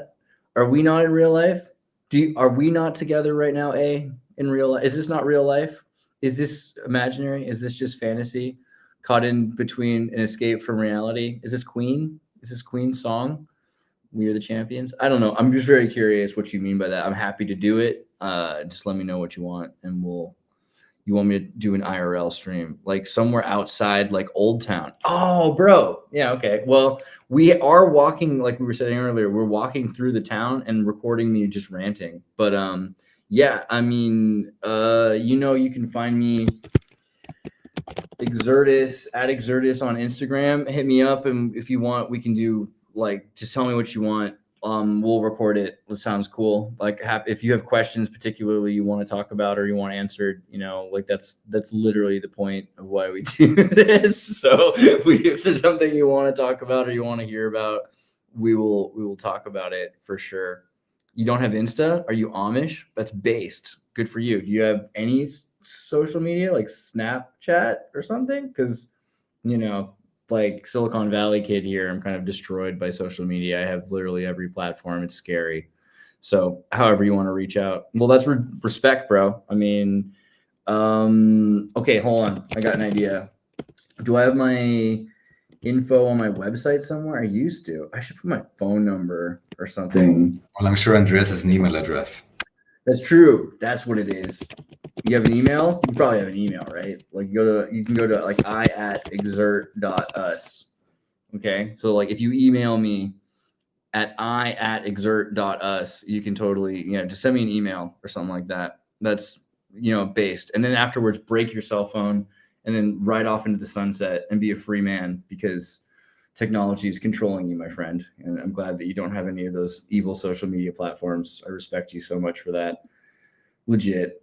Okay, so the next thing we're going to look at is, you guys with the F chat and your effing crazy stuff that you like to say. I guess we'll talk about John D. Liu, cloud busting, which is geoengineering, cloud weather control, weather manipulation, etc.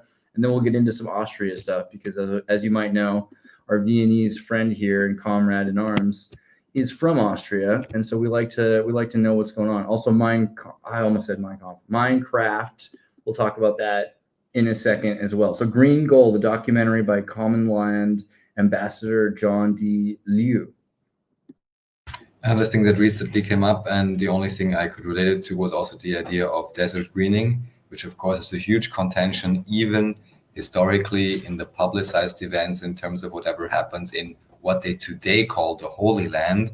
Anyone who's looked into the work of Anatoly Fomenko or David Jung Jr., of which many presentations are on my channel, may call that exact idea somewhat into question and refine it. However, oftentimes, even according to a book I read, the big contention was, who is even able to properly farm the land, this and that, is it desolate or not, or whatever. And anyways, there are individuals who are able, through various technologies and being quite intelligent, to terraform, for lack of a better term, and change ecosystems. Even from what I understand, many native and indigenous communities are able to do just the same. There is the popular stories of a family or a couple just planting so and so many trees in a valley until eventually the ecosystem changes. Big surprise. But also there are particular technologies you can actually apply to literally make it rain.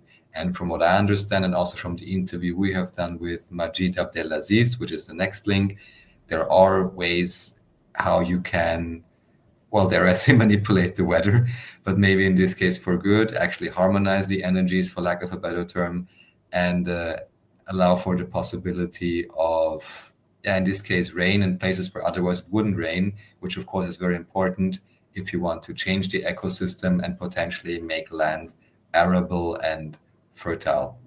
And the one example I had given before, I was at a conference a few years ago in Switzerland, and we had a perfectly blue, clear sky, and then we're just waiting for someone who was literally running through all of Germany on a peace run. And they said, well, let's all be nice and stand outside in the shape of a heart just to welcome that individual. And then when we got back to the presentations after like an hour, the first thing they showed us was an image taken maybe from the ground or by a drone, but I think it was taken from the ground, where you could see an exact cloud, one single cloud in a perfectly blue sky, which was exactly shaped like a heart. And if I wouldn't know any better, then I would say that this was literally caused by the positive energy or whatever it is exactly, that these individuals standing outside in a in a heart shape with positive intention had. And yeah, like I said, completely blue sky, no clouds whatsoever, except that one heart-shaped cloud that emerged as people were standing there and waiting in positive energy and expectation for this individual on his peace run to arrive. This was the Alternative Economic Conference in Davos, not the one you're all familiar with, but an alternative one on the website weff.ch, I believe. And there you can check out many presentations, even up to this day it goes on. I believe that one was in, 2022, but still the conference goes on every year. They have interesting individuals there talking about soil, all kinds of different topics that may be of interest to you. Yeah, and I think Lana Del Rey recently made a song, I don't know that recently, but keeping things topical about chemtrails. And if you know this, I think specifically to you, since you live in Montenegro, it's interesting that there are chemtrails and weather control in Montenegro, right? So we've noticed there were fires in Montenegro, and then there's a number of planes that were flying overhead that were producing the exhaust streams. I don't know why I'm showing you Lana Del Rey, but yeah, chemtrail conspiracy videos will tell you for a long time that there was just nothing about contrails, that this was just some sort of a conspiracy theory that planes producing exhaust wasn't seeding the cloud. But do yourself a favor and look at your sky and notice that there are places where all of a sudden these long lines occur behind planes. They fill the sky, and then eventually, bye-bye blue sky, you start to see vaporous aerogels injected into the sky, which are being used to seed clouds. Ooh, Prince talked about it as well. The music Prince, what's that? Purple Rain. Is Purple Rain about chemtrails? Is it? Oh my, I never thought about that, but it could be, it probably is. So it's interesting because there was all these fires in Montenegro. We filmed some of them, and immediately after, in the middle of summer, they had planes flying overhead, and then there were rainstorms that occurred in this rather temperate climate. Soft rain, but not quite purple rain, but rain that was definitely there to God, this lady looks like she doesn't believe in chemtrails. She looks like she doesn't believe in anything, like diet or health. Anyway, so yeah, look into chemtrails. I also forgot to tell you, if you should have figured this out by now, but FChat, you don't even need an account to use FChat. So you can always go to fchat.net/@Xirtus, and you can anonymously send data, pictures, information into the uncensored FChat for Xirtus. So that's a solution for a lot of you out there. Okay, the next thing we want to look at is, what is this video? I can't even tell. This is Minecraft. This is Minecraft, isn't it? Yeah, interview with 1,000-player civilization rich report. Yeah, I'm not sure if you've seen that video, Andreas. Somehow I came across it for some reason. So there is a few popular YouTubers that do these civilization type videos where they have like 1,000 players play a few hours on a set time for a week or something like this, and then see how it develops. And this was interesting because that's like the post-event interview. They took about 2 years to edit the video and make a nice narrative and storyline. It is quite engaging to watch, and I have to say, both the interviews and also the original video, which you will easily find if you go there, it's almost more entertaining and interesting than many of the movies that are currently being produced, I have to say, both in terms of narrative, in terms of personalities, in terms of different ideology espoused within this simulated world, which is just the Minecraft world. Yeah, interesting to watch, an interesting psychological experiment. Also, this guy is amazing, Lingolini. All the time, also during the main video, he literally talks as if he was Mario from Mario 64 or whatever other game you want to choose. Kind of fun to watch. This is the post-interview where they basically explain that most of the events actually were real. Just quite a few small events were coordinated, but most of the things happened organically. That's something interesting to check out. And then the next video is kind of talking about the issues with simulating something like this, because of course it is not real life. It is just a Minecraft game, but just some ideas about how to improve upon this genre. So if anyone is interested, check it out, and especially check out the main video if you think you would enjoy it, because it's like 2 or 3 hours with all these different nations forming. You have 2 islands. One has all the resources. The other ones, they almost don't have anything but one valuable resource. And then you have all this intrigue coming up, all the different things happening. I have to say it is at least as entertaining but actually more entertaining than most of the things that come out of big studios. So for that, I think it's worth taking a look at.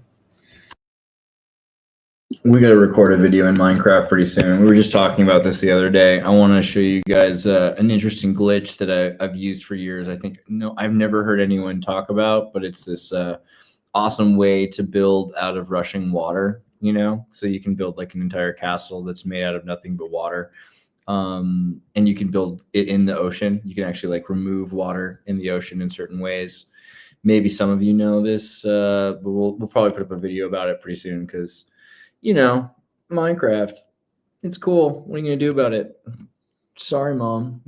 Okay. So then questioning the world architecture, Austria, volume 2.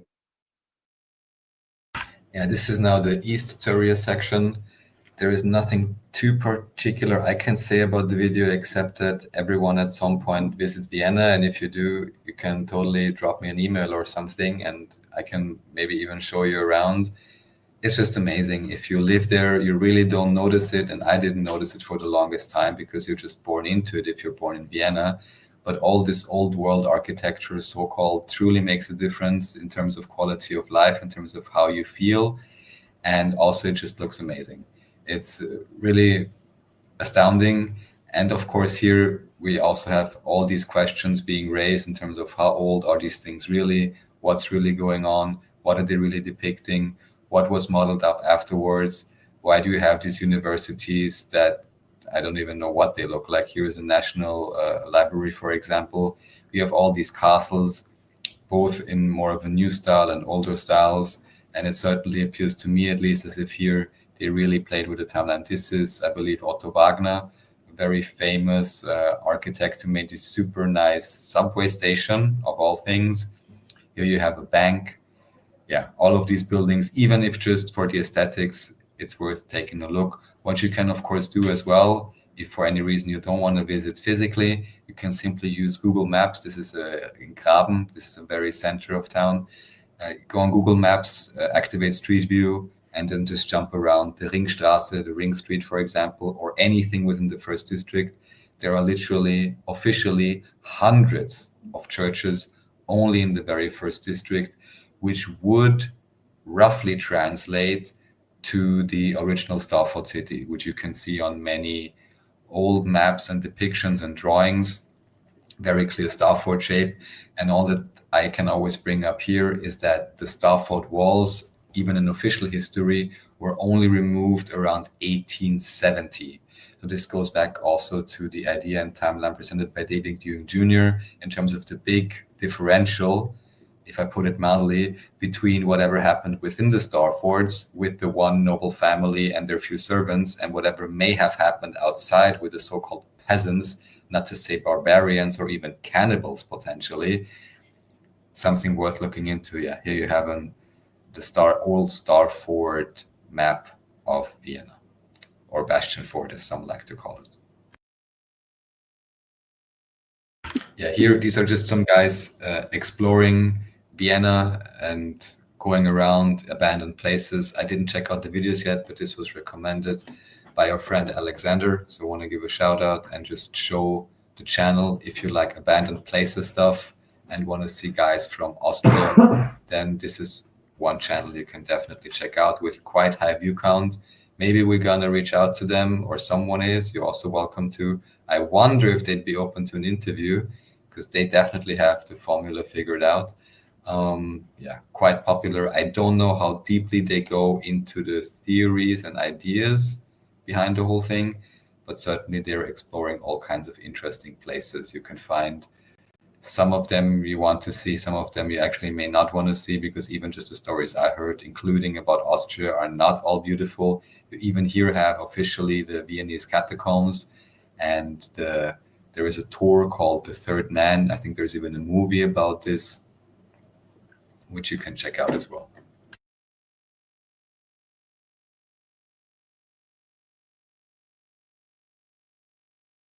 yeah, here, Make America Green Again says John DeLeo's film Green Gold can be found, so you can check it out, we mentioned earlier.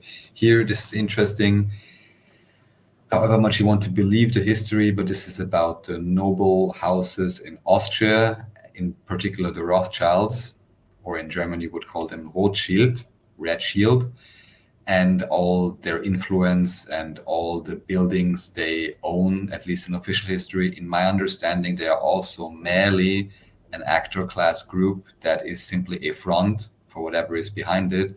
But I remember even many years ago, I went to a seminar or to a workshop, however you want to call it, in a school, actually. I think it was during summer when the school was shut down. And even that building was officially, or had officially been owned by the Rothschilds. And there's so many buildings and things which are attributed to them. Again, my suspicion by now is that they are merely a front for all kinds of groups that are behind them. But if you want to see an official documentary about the official influence and relevance of the Rothschild clan, dare I say, you can check out this video, which I think, at least the narrator from what I heard, even is one that is also on public television.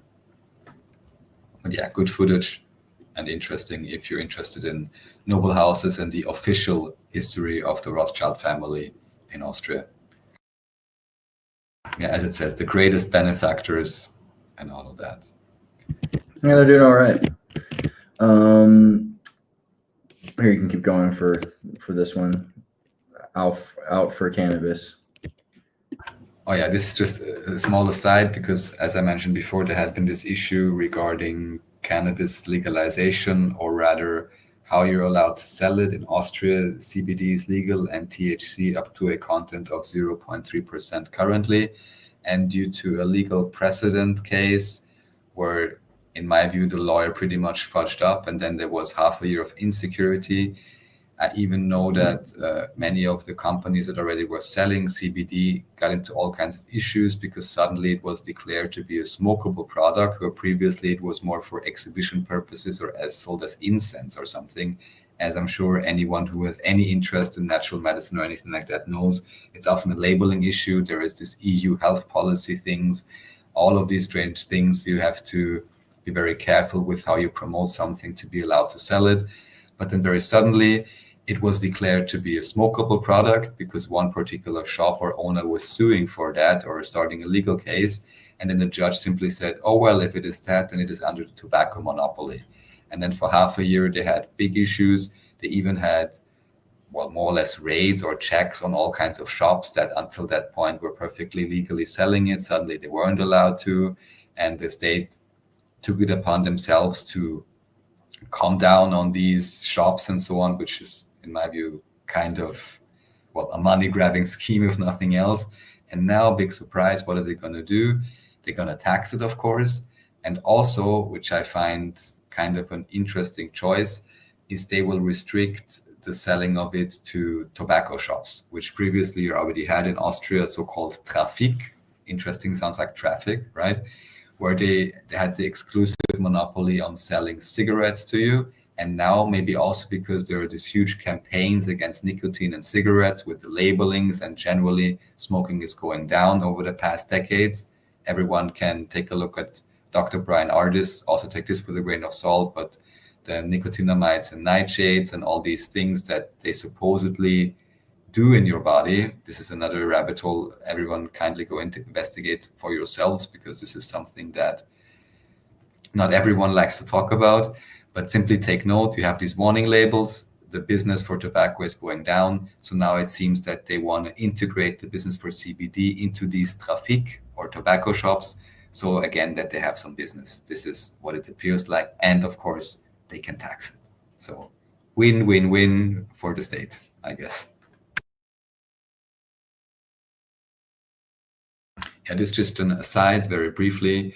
This is about the rent prices in Austria, and that actually there now appears to be a case where the prices are being rolled back for up to, from what I understand, 25 years or something like that, because you had a general rent, and then you had something called Betriebskosten, which is like the running costs, which they give you for building maintenance and all of these things. But because in many, many contracts, these were not explicitly declared or declared in the proper way as they now deem would be legal, they are simply, which I find quite amazing and strange, declare all of those contracts to be illegal. And now there actually may be a chance for many individuals renting in Austria to get back a huge amount of money, which would be these running costs, because again, they were not properly declared. I find it very interesting that this is happening right now, and also that they allow a rollback of this of 25 years, which can rack up to quite a sum of money.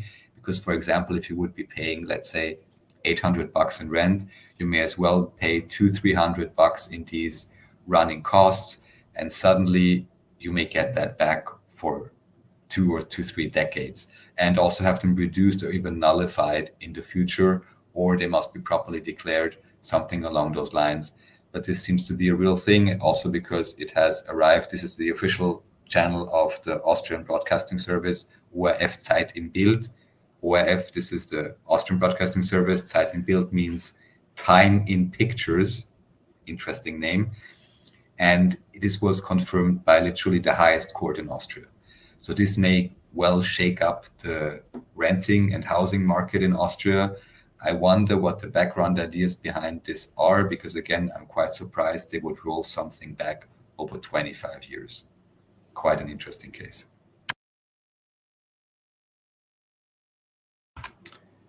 Yeah, well, here, of course, just about the past century. I don't know exactly what to bring up here, except some bad memes. Yeah, of course, here in official history, and even, I guess, up to this day in public perception, Austria usually sees itself as a victim of whatever happened in the Second World War, even though it also appears, at least in the publicized material, that quite a few Austrians were very happy to join the so-called German Reich, or however you would call it.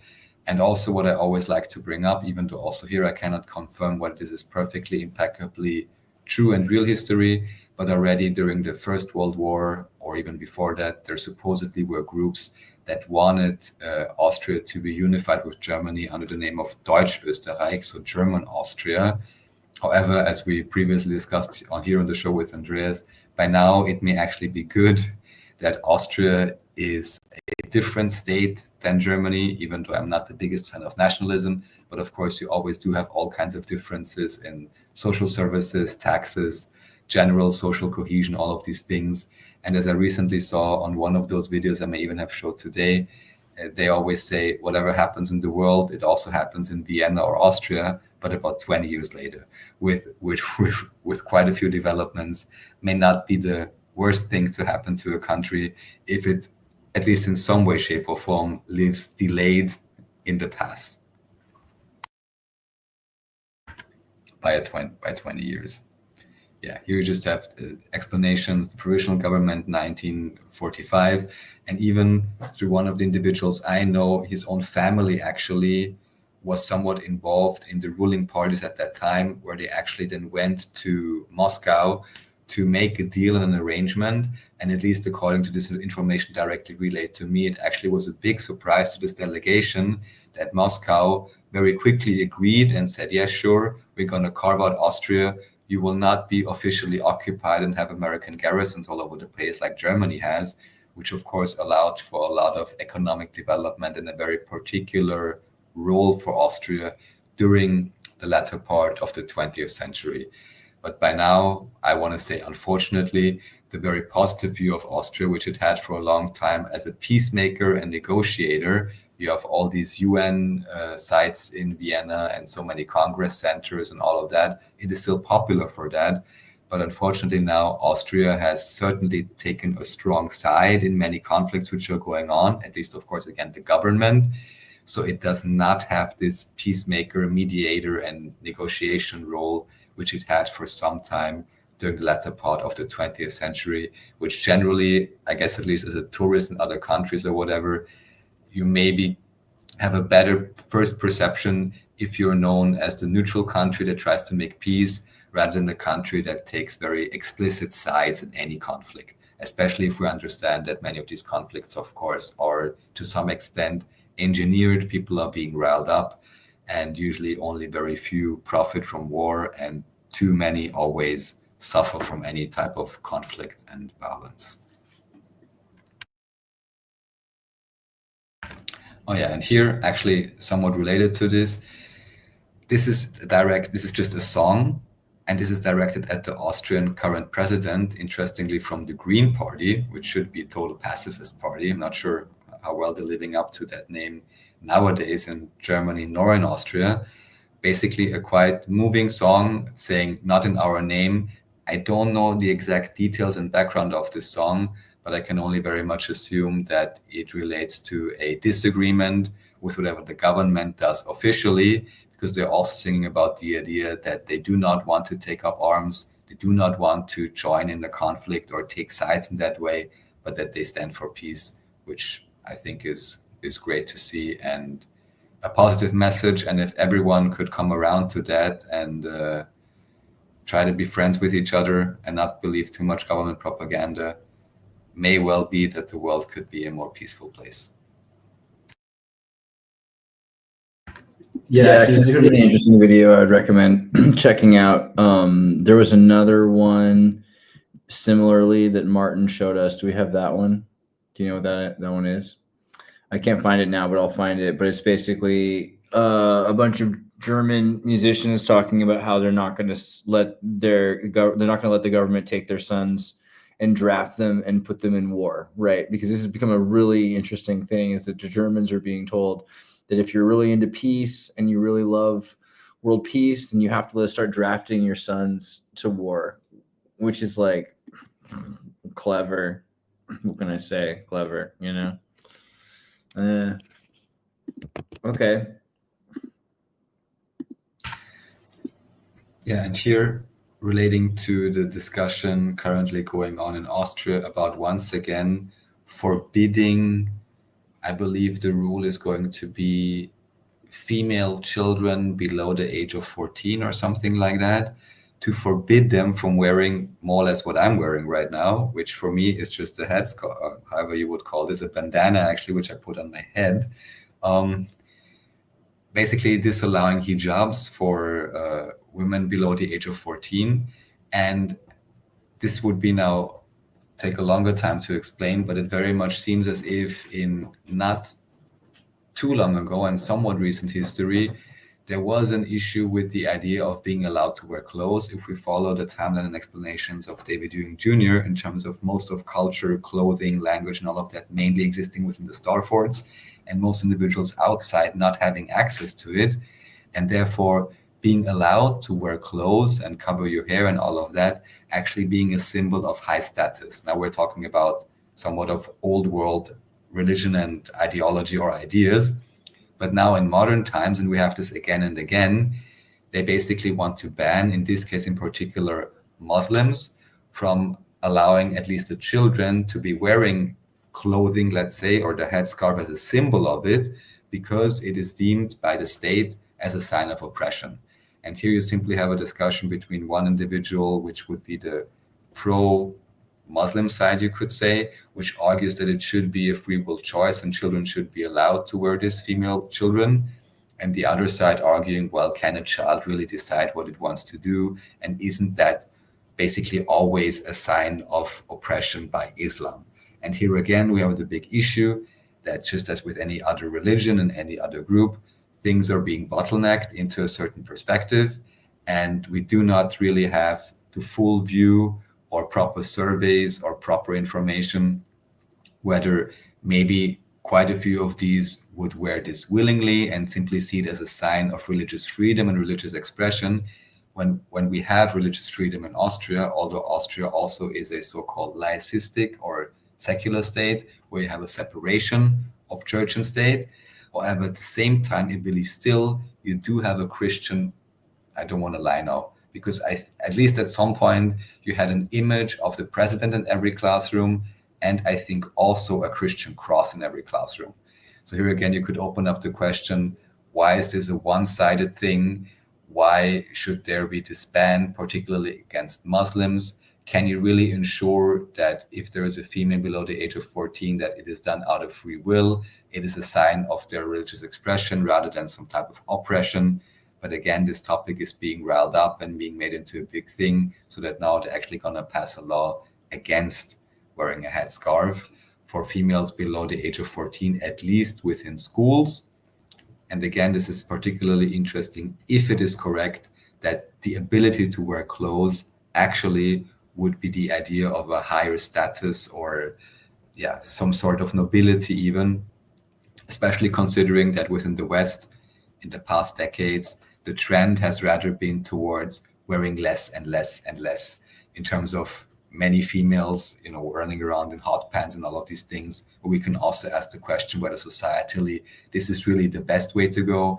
One other example we had with our guide, who actually was Muslim from the Bosnian pyramids, he, for example, even though male, and he didn't seem oppressed at all, but he was making sure, even in the scorching heat, I'd wear shorts, let's say, regular shorts, but he would still have long pants. I think they were even black in the sun, which I found was quite brave of him. And then he may have rolled them up as a male, but only just below his knees, because according to him, also that would be not appropriate within their religion. Now, again, we can argue, is it a sign of oppression? Is it a sign of free religious expression? I won't judge that for you. Everyone can make up their own mind, but I just find it very interesting that this is made into a legal and political drama right now in Austria. I'll tell you one thing, though.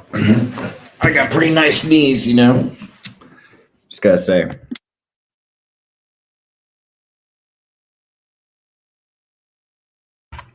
Oh, yes, and here, very last thing, anyone who is interested in the most popular Austrian media and movies that do exist, this one is called Muttertag, so Mother's Day, a quite iconic Austrian produced movie with quite a few actors that then either already were quite popular or became even more popular.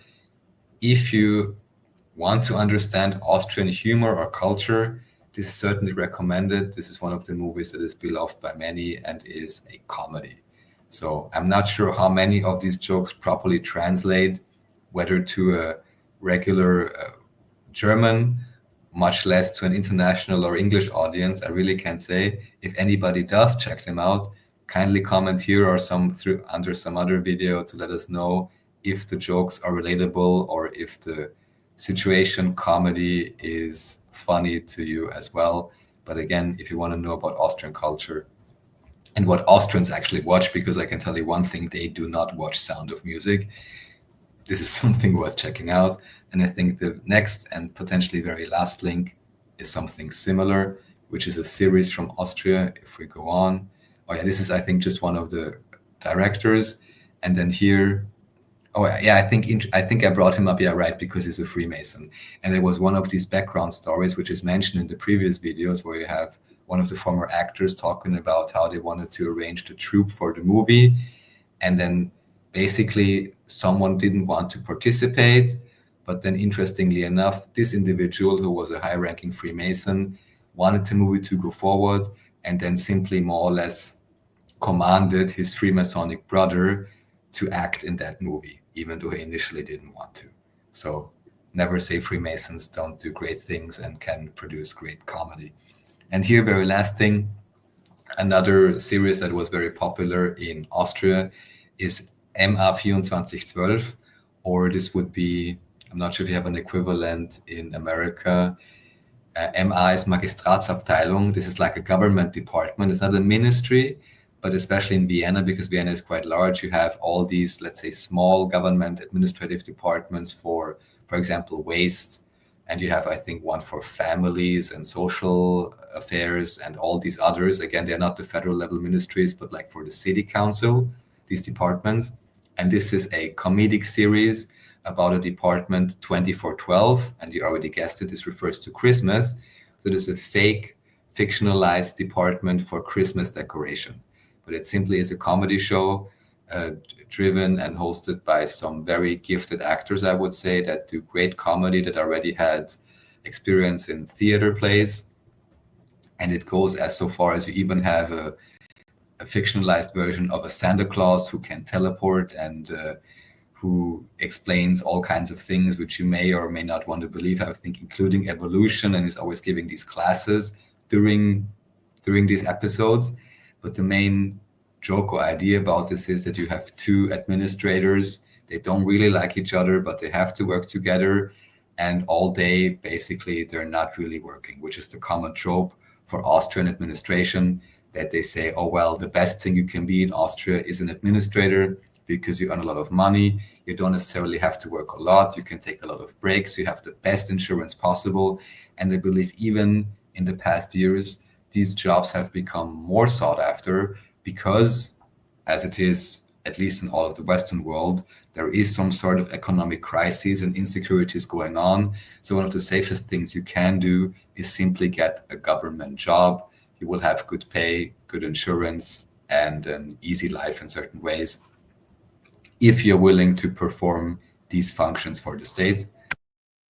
But I think also this is an old concept that, of course, the state will make sure that those individuals that keep it running, I'll not make a judgment call here, I'll just say for better or worse, are being treated preferentially, so to say. And it is another comedy which, if you can get the jokes, can be quite funny to take a look at. And here, what you have here is simply an interview 20, 30 years later after it was produced, where you have these actors explaining what happened and how the show came about. It's also quite interesting to watch, again, if you're interested in Austrian culture and Austrian media and comedy that Austrians themselves actually enjoy and watch and can have a laugh at. And this was Neuropa for today. I'll bring up Andreas again. Not bad, not bad. That's pretty good. Yeah, so if you guys like the show and you want to look at any of the content directly, you can just go to commency.at. You can talk about it in the F chat. I'll put the link in there as well so that you can check out the list for today's episode, Critical Mass. And it's available again at commency.at. You can go to the index. You can find the Neuropa streams from here. He also does Team Rabbit Hole and other shows that are available you can check out, and David Ewing Jr. interviews.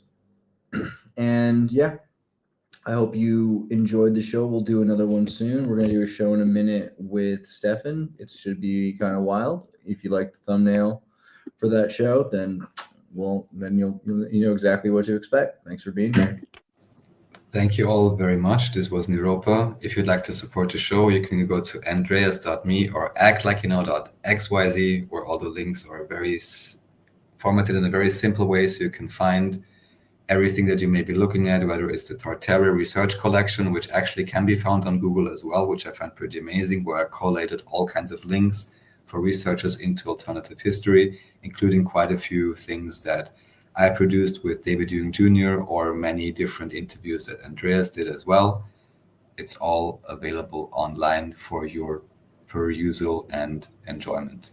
And of course, Andreas has the best backgrounds of any site I've ever seen. Even just for that, it's worth checking out. It looks like my donate button on DonorBox isn't working right, so I'll have to check that out.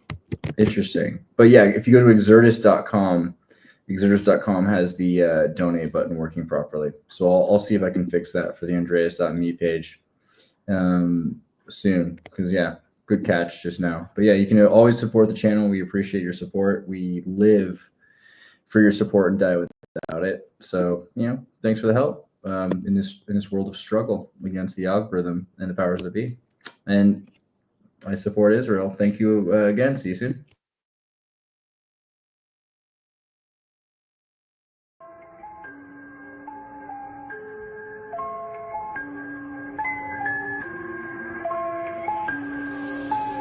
Good viewer, watch Xirtus.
Watch Xirtus.